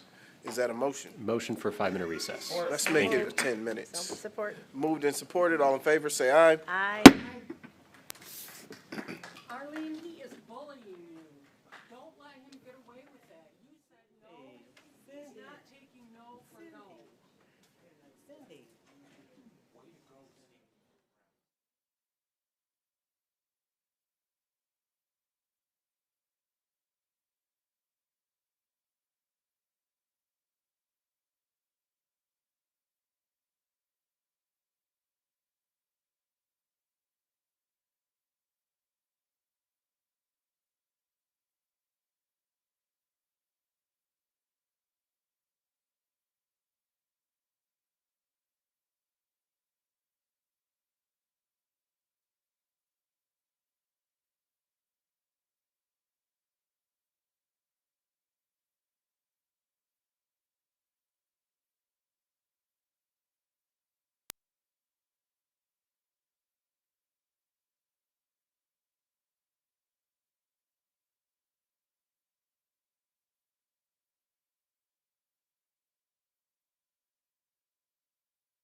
Council could return, and actually, we gonna delay for a second.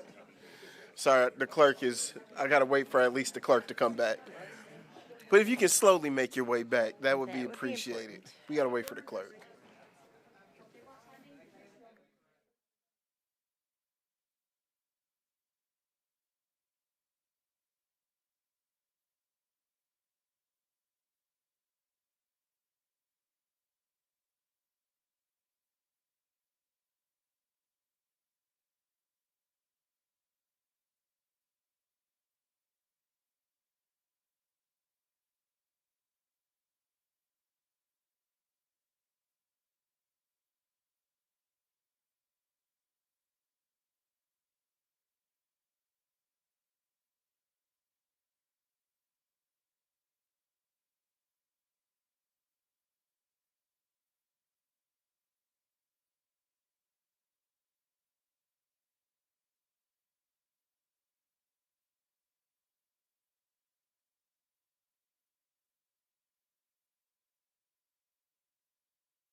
Looking for a motion to return So from moved. our recess. Support. It's been moved and supported. All in favor, say aye. Aye. We are now back from our short break. If you Thank you, will, Mr. Mayor. No problem. And if you will, just refresh your screens so that your voting apparatuses will be properly working. That was item 9A. This brings us down to item 10, 10A, I'm looking for a motion and support to approve updates to the planning and zoning schedule fee, including fee updates for variance applications, request for zoning and permitting requests, and establish fees for various brownfield activities. Approve the resolution authorizing such fees, authorize the zoning administrator to create and update forms as needed, and further authorize the city manager and city attorney to make minor modifications as needed. So moved. Support. It's been moved and supported. Can we just get a little background on this? Sure can. John O'Connor, our planner, is coming up to talk about this. This is only 7 fees, and he can explain what's going on with them. Thank you, Mr. Mayor, Council.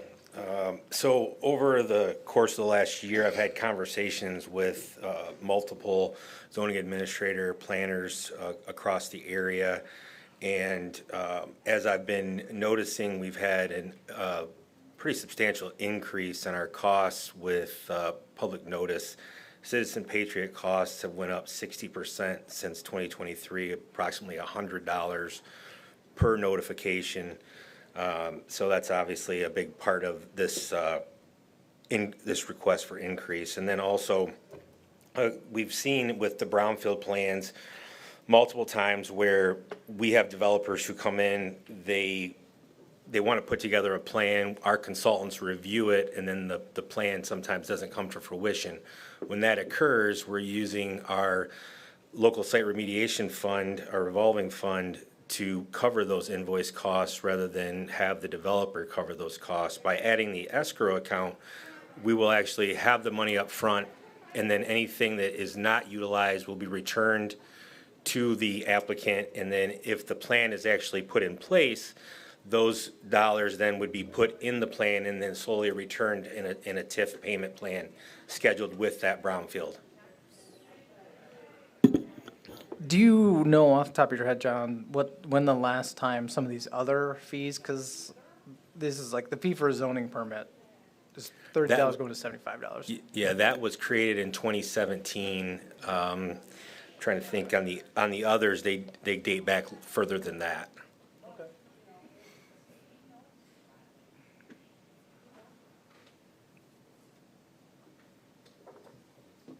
Just for clarity, you said with the brownfield, some of the projects do not come to fruition because of what? Sometimes they don't gain site control, the deal falls through, maybe they have a purchasing agreement, and when it's determined that the site is maybe substantially more environmentally unfriendly for the project, then they may make a decision that they don't want to move forward with it. We've already had to expend costs to our environmental consultants with Fishbeck, and those invoices still have to be paid.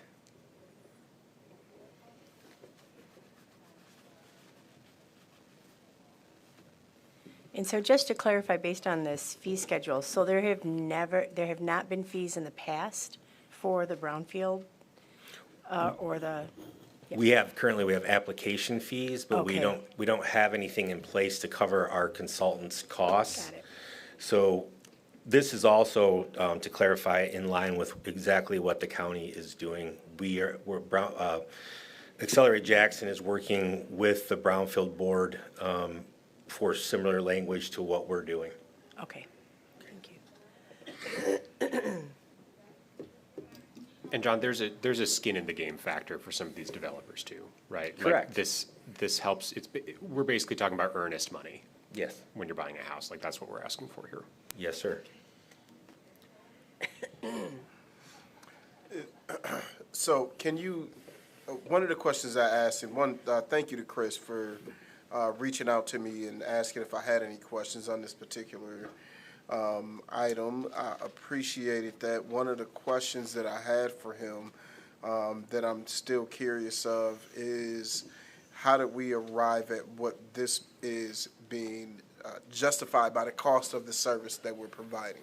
So the SIP pad was a great example of it increasing by $100, and you said $100 per application or per notice that we Per, have to per send notice, out? per It's notice, gone up since by $100. 2023. I didn't have the invoices from before 2023 to compare it to, but I would say that if we went back to 2017, number would even be more substantial. Wait, I'm a little confused. You lost him on that one. Okay. So before, what he's saying is in 2023 it was changed, and it looks like it may have been in 2017 before it was changed before that. So there seems to be a good stretch of years before things get changed, I think is what he's trying to demonstrate. But you have a question on how did basically the earnest money amount get arrived at that he needs to answer, like how do we come up with those numbers? Correct, correct. So the brownfield numbers were derived from conversations with our consultant, and the consultant works as a consultant for many municipalities across the state. And this has been what the best practices or what has been commonly used, which is how I arrived at that number. So we haven't, it doesn't seem like we've done any research on what the services that we're providing, because we're providing these services now, correct? Like, people can get So currently, all we have is an application fee. Right. And so if the cost for the consultant, let's say it's substantially higher than what that application fee is, everything that isn't covered has to be covered either out of the general fund or out of the LRCIF revolving fund. So if we don't have an EPA grant in place, that was the other location that we could have gotten those funds from. So that fund is depleted now, so now it's either general fund dollars or the revolving fund dollars, and that account is also very low at this time.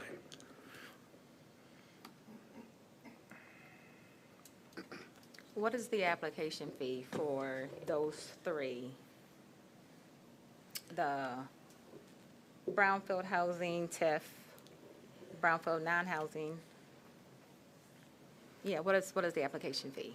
The housing, now. the housing TIF, the fee is the same because previously the Act 380. What is the number? Yeah, what is the dollar amount? What is the fee? I think the current is $1,250.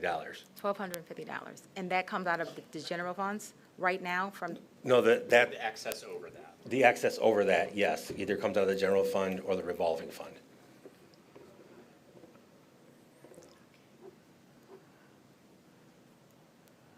And so this increase would be on top of that application fee?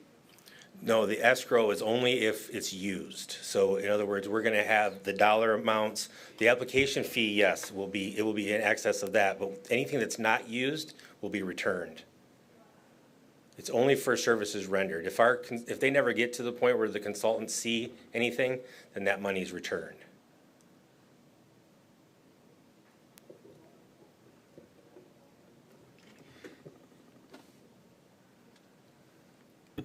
I'm at the risk of making things worse. I don't know how they could possibly get any worse. So this is for brownfield developers, not Joe Schmoes on the street, who want to have a project in the city of Jackson. It takes an inordinate amount of time to go from the square one to shovels in the ground. An inordinate amount of time, years of time. And so what happens is the brownfield funds have to pay our consultant to deal with this developer. Sometimes this developer drags their feet. That happens. Sometimes this developer doesn't have success gaining site control on the property. Sometimes other things just happen. So instead of a brownfield fund, which is supposed to support actual doing work in our local site remediation fund, instead of having that fund pay for busy work to get to doing the work, we would like to have this created so we can say, hey, developer, give us a $5,000 check. We're gonna set it aside and we're gonna work against that, just like an attorney would. And if the project goes through, that's great. They can make up their money. They're gonna get their money back because they'll have an approved TIF plan, a tax increment finance plan, where they're allowed to recoup eligible activities, expenses. This would be one of them. And if not, the city is not out any money, and we have not spent an inordinate amount of money out of our local site remediation fund on a project that didn't go anywhere. This doesn't affect Joe Schmo, this affects anybody on Marshall Street, anybody, this affects the big projects that come in that take out an inordinate amount of time. Keep saying that word wrong, I should stop saying it. Lots and lots of time. I was trying to figure out how to spell it. Inordinate. Just say it, I just can't say it in the microphone, inordinate. Jonathan, I'm curious, just to keep He's crashing. going down this rabbit hole. So hypothetically, if this happens without this escrow account that we're proposing tonight, and we use money out of the revolving fund, do we get that recouped, or do we just lose it? We lose it. Right now, we're losing money. We're just losing. We're losing money on projects that don't come to fruition. Got it. Yeah. Okay, because we don't have these escrow accounts. Don't have these Oh, escrow okay, got it. We're losing money. Thank you, that's needed to be said. Yes, thank you, So, Councilman. so that applies to item D and E. Are both being escrowed, or are you saying all of these fees are escrowed? Because there's. A item is B, not C, escrowed, D, B is not escrowed, G. F is not escrowed, G is not escrowed. G, just because let's keep making it worse, G is not for people who come to the counter and say, hey, I have a question about zoning. G is for banks who send, hey, we own this property, we think it's in Jackson, Michigan, could be in Jackson, Mississippi, but could you tell us what's going on with it? And so letters and correspondence go back and forth. John's time is wasted by answering somebody in a bank in New York or Germany or wherever, and they keep sending questions back and forth because they have no connection to what's happening here. So is the man on the street in Jackson somehow injured by these or made to pay more? No, not really. Let's move. So for F and G, just for clarification, right now in parentheses, it says 1 to 5 questions for F and 6 questions for G. Is that an increase? Currently, how many questions is it now, or is all of this new? So the increase is from $30, and where we have no language in there about how many questions I'm answering. So if they commandeer an 8-hour day of my time with a good example would be I had a property with 11 variances, 2 conditional uses. I can't even name the number of sign permits, but I have to find every document, also reach out to the fire department and other agencies sometimes to get the information that's required for this. And we charge $30. And there are companies out there that are zoning verification companies that charge thousands of dollars so that I can answer these questions for these folks. I'd like to thank Mr. O'Connor for suffering with us through that. We made it worse. Don't worry. That was our fault. It's okay. It's my job. And you know what? You know what, John? Now we all know a lot more about Brownfield, Yes, we do. which is very important. And I And we wasn't- know that Jonathan can't say I inordinate. wasn't trying to complicate the conversation. I'm simply just trying to understand how we arrived at what the cost is gonna be for the services being provided, which I don't think has still been exactly answered yet. It has not. And so if we don't know, that's fine, but that is what my direct question was, because I know we can't charge over or above what the services cost the city. And so I'm just trying to make sure that we're doing our due diligence before like making a change and then saying, oh, it actually doesn't cover the cost, or actually it over covers the cost. Yep. And so I know these 3 items, or the 2 items that are going in escrow, that is the protection for if it's under the amount, they would get the escrowed amount of money back that isn't spent. On the other items, that's not the case. They would pay whatever. I mean, on the zoning compliance letter, that's a little different.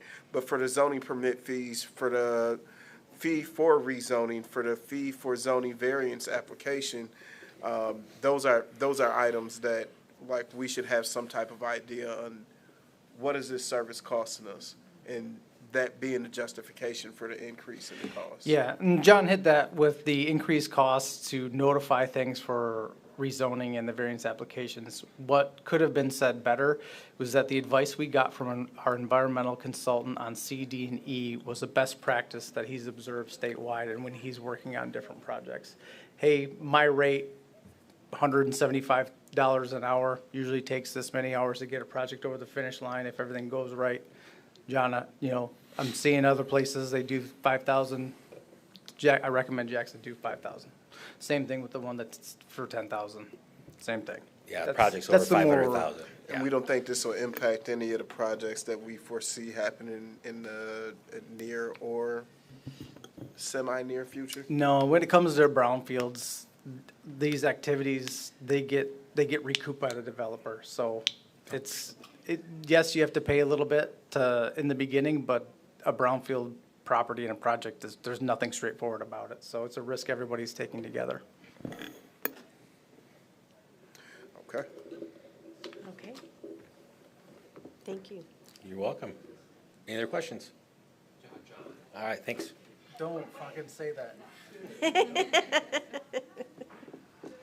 All right. Seeing or hearing no other questions, the clerk will tally and display the vote.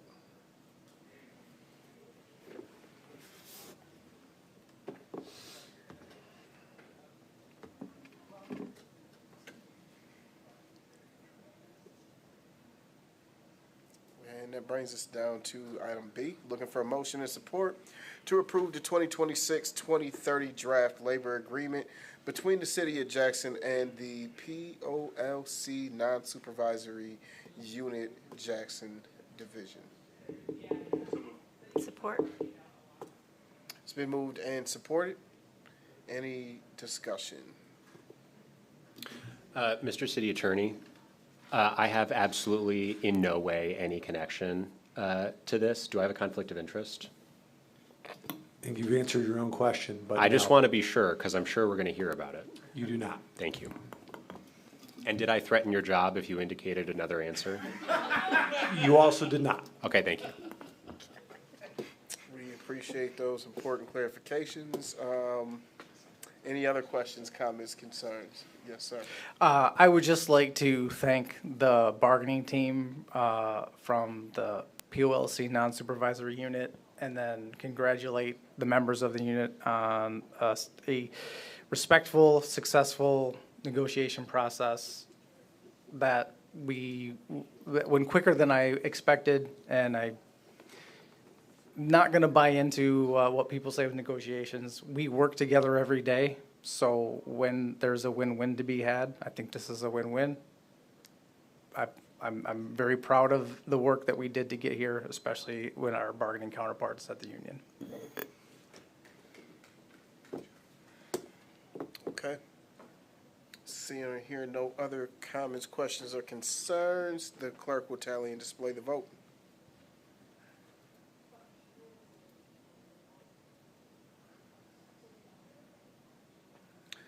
Item passes unanimous. Brings us to item C, looking for a motion and support to approve the City of Jackson Water Treatment Plant's purchase of a Freightliner Manitex crane truck through My Deal Contract number 240000000095 in the amount of $395,846,000 to be paid via Fund 402-591-000-981.000.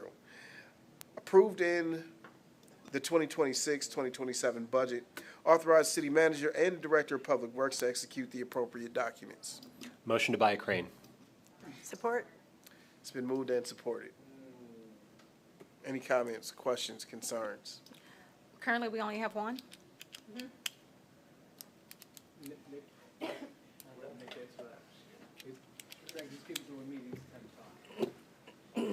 evening, Council and Mayor. Of this scale, yes, we would only have one. The current one is from 1985.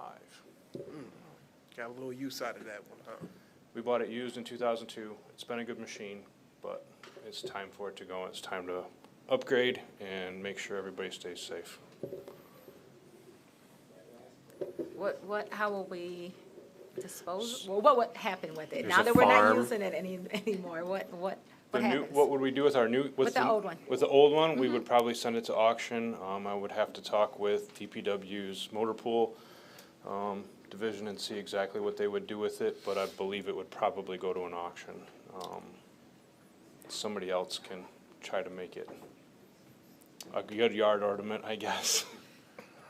And those funds from the auction, should it go? Should go back to the water treatment plant fund, same fund, I believe. The water treatment plant did purchase it in 2002, to the best of my knowledge, and those funds would go back to counteract some of this cost. Thank you.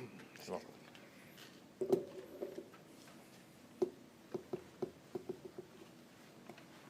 Seeing or hearing no other questions, thank you for that.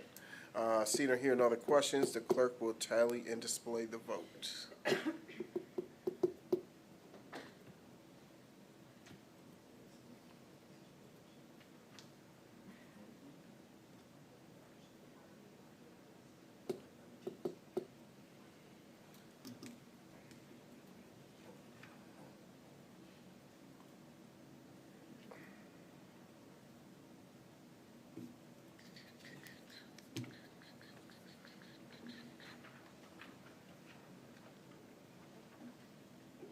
Item passes unanimously, brings us to item D. Mr. Mayor, point of information. Yes. Is there a, like, legal or clerk-related reason that, like, are you obligated to read out these super long motions? No, Or I is it just- just something you like to do for No, I just- transparency's just- sake? Just like to be clear on what the motion is that I'm looking for. I'm cool with that. I'm not trying to be a hater. I just want to understand. Understood. Thank you. Are you asking me to paraphrase to save time? I'm not the mayor. Okay. Mr. Okay. Mayor? Yes, sir. In that vein, actually, I was looking at the rest of the, well, not the rest, but items D through I. Mhm. I think, and maybe the parliamentarian or the attorney could chime in, I think we could bundle all those together since they're all change orders and decreased amounts and save ourselves a little bit of time this evening. Yeah, I was gonna say, there's. I wouldn't. Okay. I'm. J is increased. Yeah, that's why D through I. Oh, D through I. Yeah. I mean, if the mayor wanted to speed things up by paraphrasing, I think that would be his choice. Okay, up to him. We'd have been on item I by now if y'all would have just let me keep rolling, you know what I'm saying? So at this time, I'd be looking for a motion of support to approve change order number 2 to the Drinking Water State Revolving Fund, Phase 1 lead service line replacement contract with 5 Star Energy Services in the decreased amount of $363,680 to balance the contract quantities and match the quantities placed in the field, and authorize city manager and city engineer to execute the appropriate documents. So moved. It's been moved and supported. Any discussion? Seeing or hearing none, the clerk will tally and display the vote.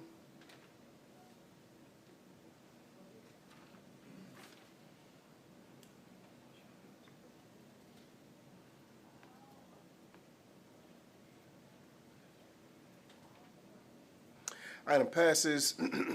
Excuse me, that brings us down to item E. Looking for a motion and support to approve the change order 1 to Pearl Loop Transmission Main contract with Dunnigan Brothers in the decreased amount of $1,900,113.48 to balance the contract quantities to match the quantities placed in the field.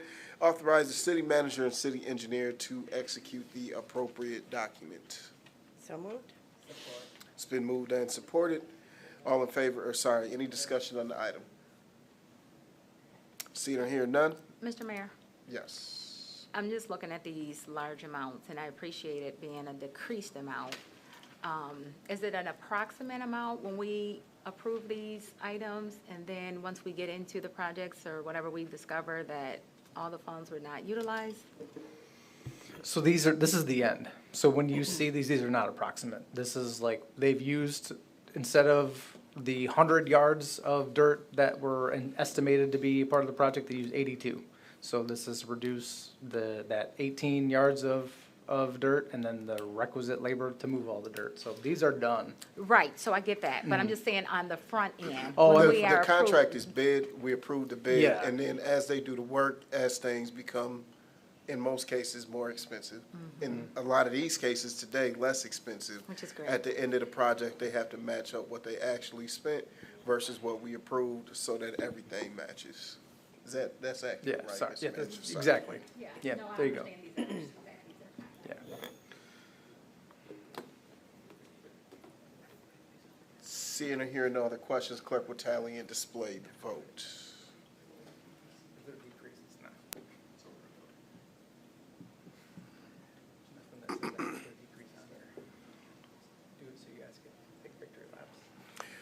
Item passes, and the next item is item F, looking for a motion and support to approve change order 1 to the MLK Equality Trail extension on Mechanic Street from Detroit Street to Trail Street with Merlot Construction Company in the decreased amount of $114,470 to balance the contract quantities to match the quantities placed in the field, and authorize the city manager and city engineer to execute the appropriate document.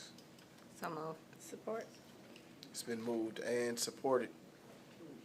Any comments, questions, or concerns on the motion? Seeing or hearing none, the clerk will tally and display the vote.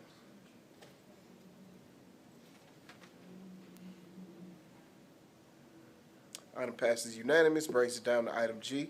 I'm looking for a motion and support to approve the change order 1 to the Health District street lighting contract with J Rank Electric in the decreased amount of $16,521.88 to balance the contract quantities to match the quantities placed in the field, and authorize the city manager and city engineer to execute the appropriate document. So moved. It's moved and supported. Any comments, questions, or concerns? Seeing or hearing none, clerk will tally and display the vote.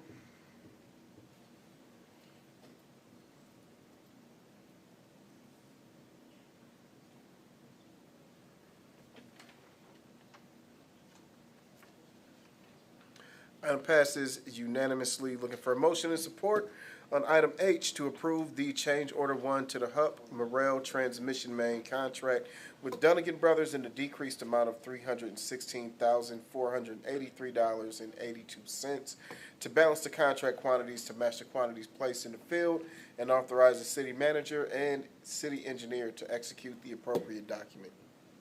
So moved. It's been moved and supported. Any discussion on the item? Seeing or hearing none, clerk will tally and display the vote.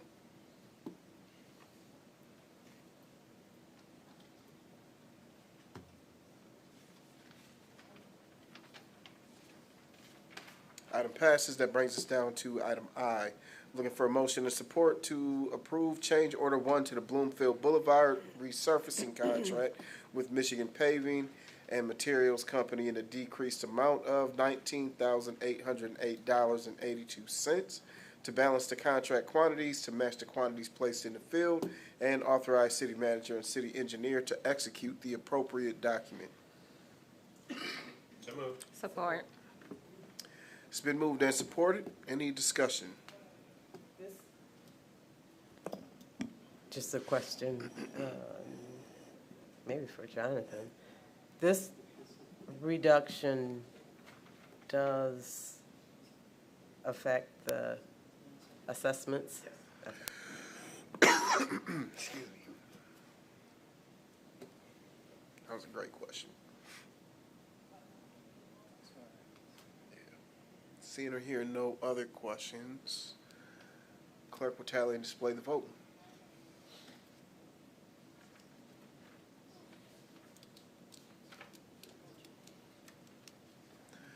Item passes, brings us down to item J. Looking for a motion and support to approve change order 1 to the East Ganson Street water service replacements contract with Super Construction LLC in the increased amount of $34,071.20 to balance contract quantities to match the quantities placed in the field, and authorize the city manager and city engineer to execute the appropriate document. So moved. It's been moved and supported. Any comments, questions, concerns? Yes, so this is an increase. Do we know what came about? What new changes occurred? Yeah, I can answer that. So basically what happened when we get out there and started doing the work, we had a couple more services that we had to do. We were planning on a certain amount. We get into the basements, we do inspections, and we find that there was added services that needed to be done, which made added work. So we have to pay for it at the unit prices we're paying. The prices were already negotiated. We just had to do more of that work at that price. So that resulted in the increased cost. kind of like using the analogy Jonathan used earlier about, previously we might have used a little less dirt. In this case, we use more. So we have to pay them for it.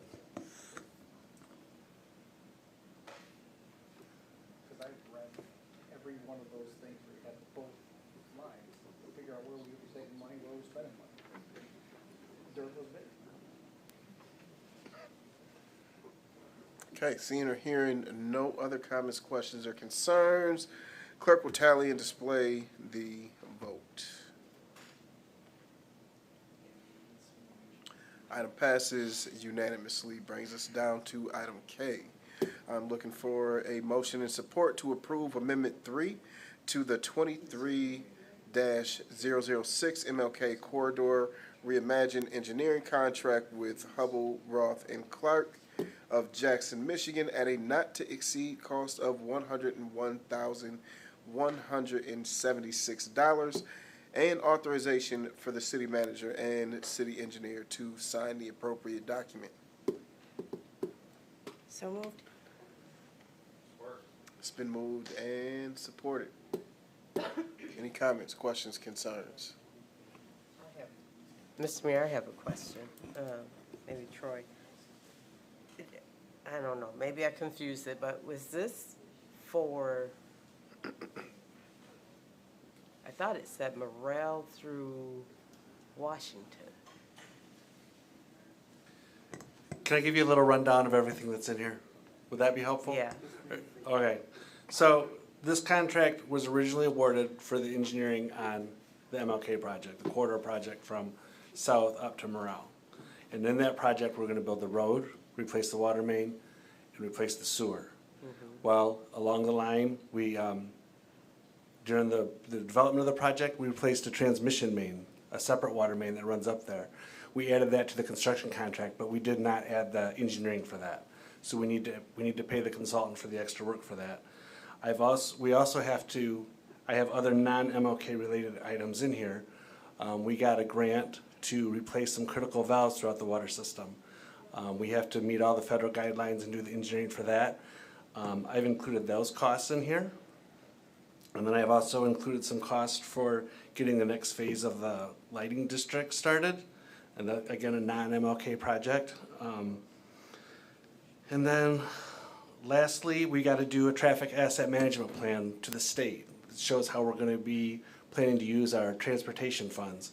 That's a requirement to keep getting the grants we're getting. So I've bundled those three things in here. I've also reduced some costs for a project that's not going forward. We had some, given them an engineering contract to extend the MLK transmission main between the current project all the way up to the train station, but that's not funded. So we're gonna take that cost out. We're not gonna pay for it because we don't need it, but we do need to pay for these other services that I've added.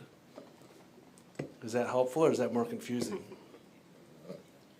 I think if you look at the table, it helps make sense. Yeah, I'm reading off the table that I got in front of you. Okay. I'm okay. Okay, seeing and hearing no other questions or comments on this issue, the clerk will tally and display the vote.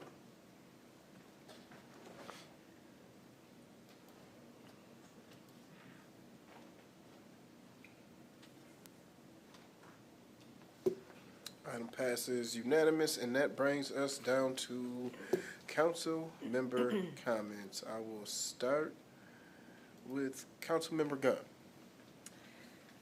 Well, thank you, Mr. Mayor. So I just want to say thank you to DPW and Jeremiah Spencer, specifically for bringing out the chainsaws and cleaning up trees after the recent storm. There were lots of trees in my neighborhood, including my neighbor's tree. And so they were prompt, efficient. They were working very early in the morning after the storm, 2 weeks ago. So thank you. Thank you. Councilmember Robinson. Thank you, Mr. Mayor. I just want to thank everyone for coming out and offering comments, telling their story. And special thanks to the crews. We had a few down in our neighborhood, but I didn't see a lot, but I know they were out there working for others, the DPW crew. Other than that, thank you all for what you've done, the city attorney for his hard work and effort, and the city manager on this ordinance. Appreciate it. Councilmember Forgray. Nothing from me tonight, thanks. Councilmember Hunt. It's free to be kind, and it's free to express gratitude. Thank you all for coming. Councilmember Wood. I had 9:45 in the pool, so buckle up. No, thank you to staff, public, members of council. Thank you, Jonathan, on the work that we're doing behind the scenes, you and staff, on the, there's going to be an ordinance. We heard a presentation a couple meetings ago about essentially fraud kiosks, and there's some work happening behind the scenes on some ordinance on that front, so I appreciate that. We had a commenter mentioning the move to even year elections. The threshold for a statewide constitutional amendment is 10% of the votes cast for governor. I think us being at 10% of the votes cast for mayor puts us right in line with that. I see no reason to change it. And it's worth noting that nobody's used the initiative process in the last decade, maybe longer, even with the lower threshold. So I don't think that's a problem. I want to thank Community Action Agency CEO Toby Berry for having a short conversation with me during the break. As I told her, I'm wide open to any textual amendments to the proposed excess property ordinance. People can email me, cwood@cityofjackson.org, or text me at 989-444-9151. Texting is better than calling, as I'm sure some of you have found out. If you're opposed to the ordinance in any form, that's completely cool. I respect it. There's just nothing to talk about on that front. I also want to thank our hometown paper for staying for the duration. I think the most important thing that we did today was give our hardworking, I'd say overworked, rank and file police officers and detectives a 12% raise over 4 years. And we also substantially increased the residency incentive that it's like an extra bonus that we give every year to officers who live within the city limits. And we increased that from, I want to say, $250 or $500 to $1,500, which I think is exactly what our constituents want to see, is police officers choosing to reside in the community they serve. So I think that was a great step forward. I want to thank both sides of the bargaining process for that. Thank you, Mr. Mayor. Thank you, Mr. Wood.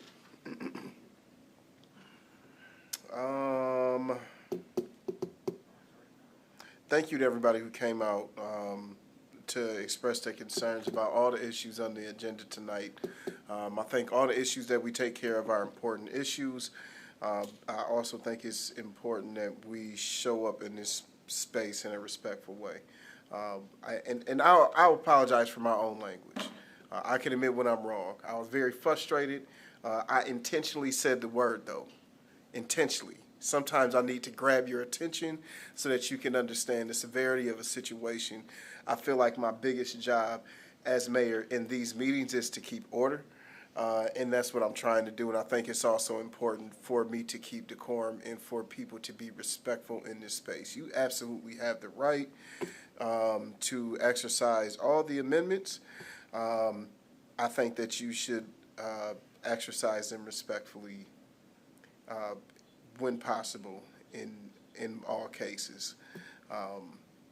Just very disappointed in somebody who I really over the years have declined to have respect for because of the way they choose to show up in this space. It just makes me sad. It really does. I also want to say thank you to Will. Will, I appreciate your grace this weekend, and also to the Jackson District Library. I try my best to show up when asked to be places, especially to honor and acknowledge organizations in our community who have done outstanding work for extended periods of time. And so I want to congratulate the Jackson District Library for celebrating 150 years, was it? 120 years. I'm 30 years old. And so the celebration that they had was extremely important. I made a commitment to be in there to read the proclamation that we gave them. However, what I have chose to prioritize more than anything right now is being there with my family. And so I had a conflict, and I had to make a decision, and I called Will because he texted me. We were playing a little phone tag, and he's like, hey, I'm just trying to catch up with you to make sure you don't forget about Saturday, the times from this time to this time. And at that same exact time was my grandfather's 90th birthday party, 90 years young. And so if I had have chose to miss that, I would have missed him singing some of his favorite songs. The surprise look that he had as all of his many grandchildren, most of them my kids, great-grandkids, because we surprised him. He didn't even know that we were coming out to his house to surprise him with a birthday party, but he was very happy. So, you know, I was trying to figure out how to be in two places at one, and Will made it easy and said, hey, man, you don't have to be here. There's like a bunch of other speakers. Like, we'd appreciate it if you can come, but like, don't feel like you got to leave your family. And so I appreciated that grace in me being able to make an easier decision, because I was like, okay, if I get there at 12 and I stay till 12:45, I get there at 1. But I would have missed a very important part of his celebration. So I appreciated that grace. All right, that's all I ask. That's all I ask. That's all I ask. Charge it to my mind, not my heart. Thank you to the attorney, to the city manager, and to everybody else who worked on the ordinance and everything that we had on the agenda. Tonight, it does not go lightly, the decisions that we have to make. And thank you to City Council. The biggest responsibility that we have is to show up here and vote in how we feel like our constituents would want us to vote, because that's what we're elected to do. I will always respect your vote, no matter if it is in a line or not in a line with how I vote, and that is a guarantee. I respect that you have the right to disagree, and I actually like it when we disagree, because it shows there is no back room conversations happening about the decisions that we make here. We lay it out on the floor right here in this room. And so I appreciate everybody's efforts and service. And with that, I will turn it over to the city manager. You just need a motion to adjourn. All in favor?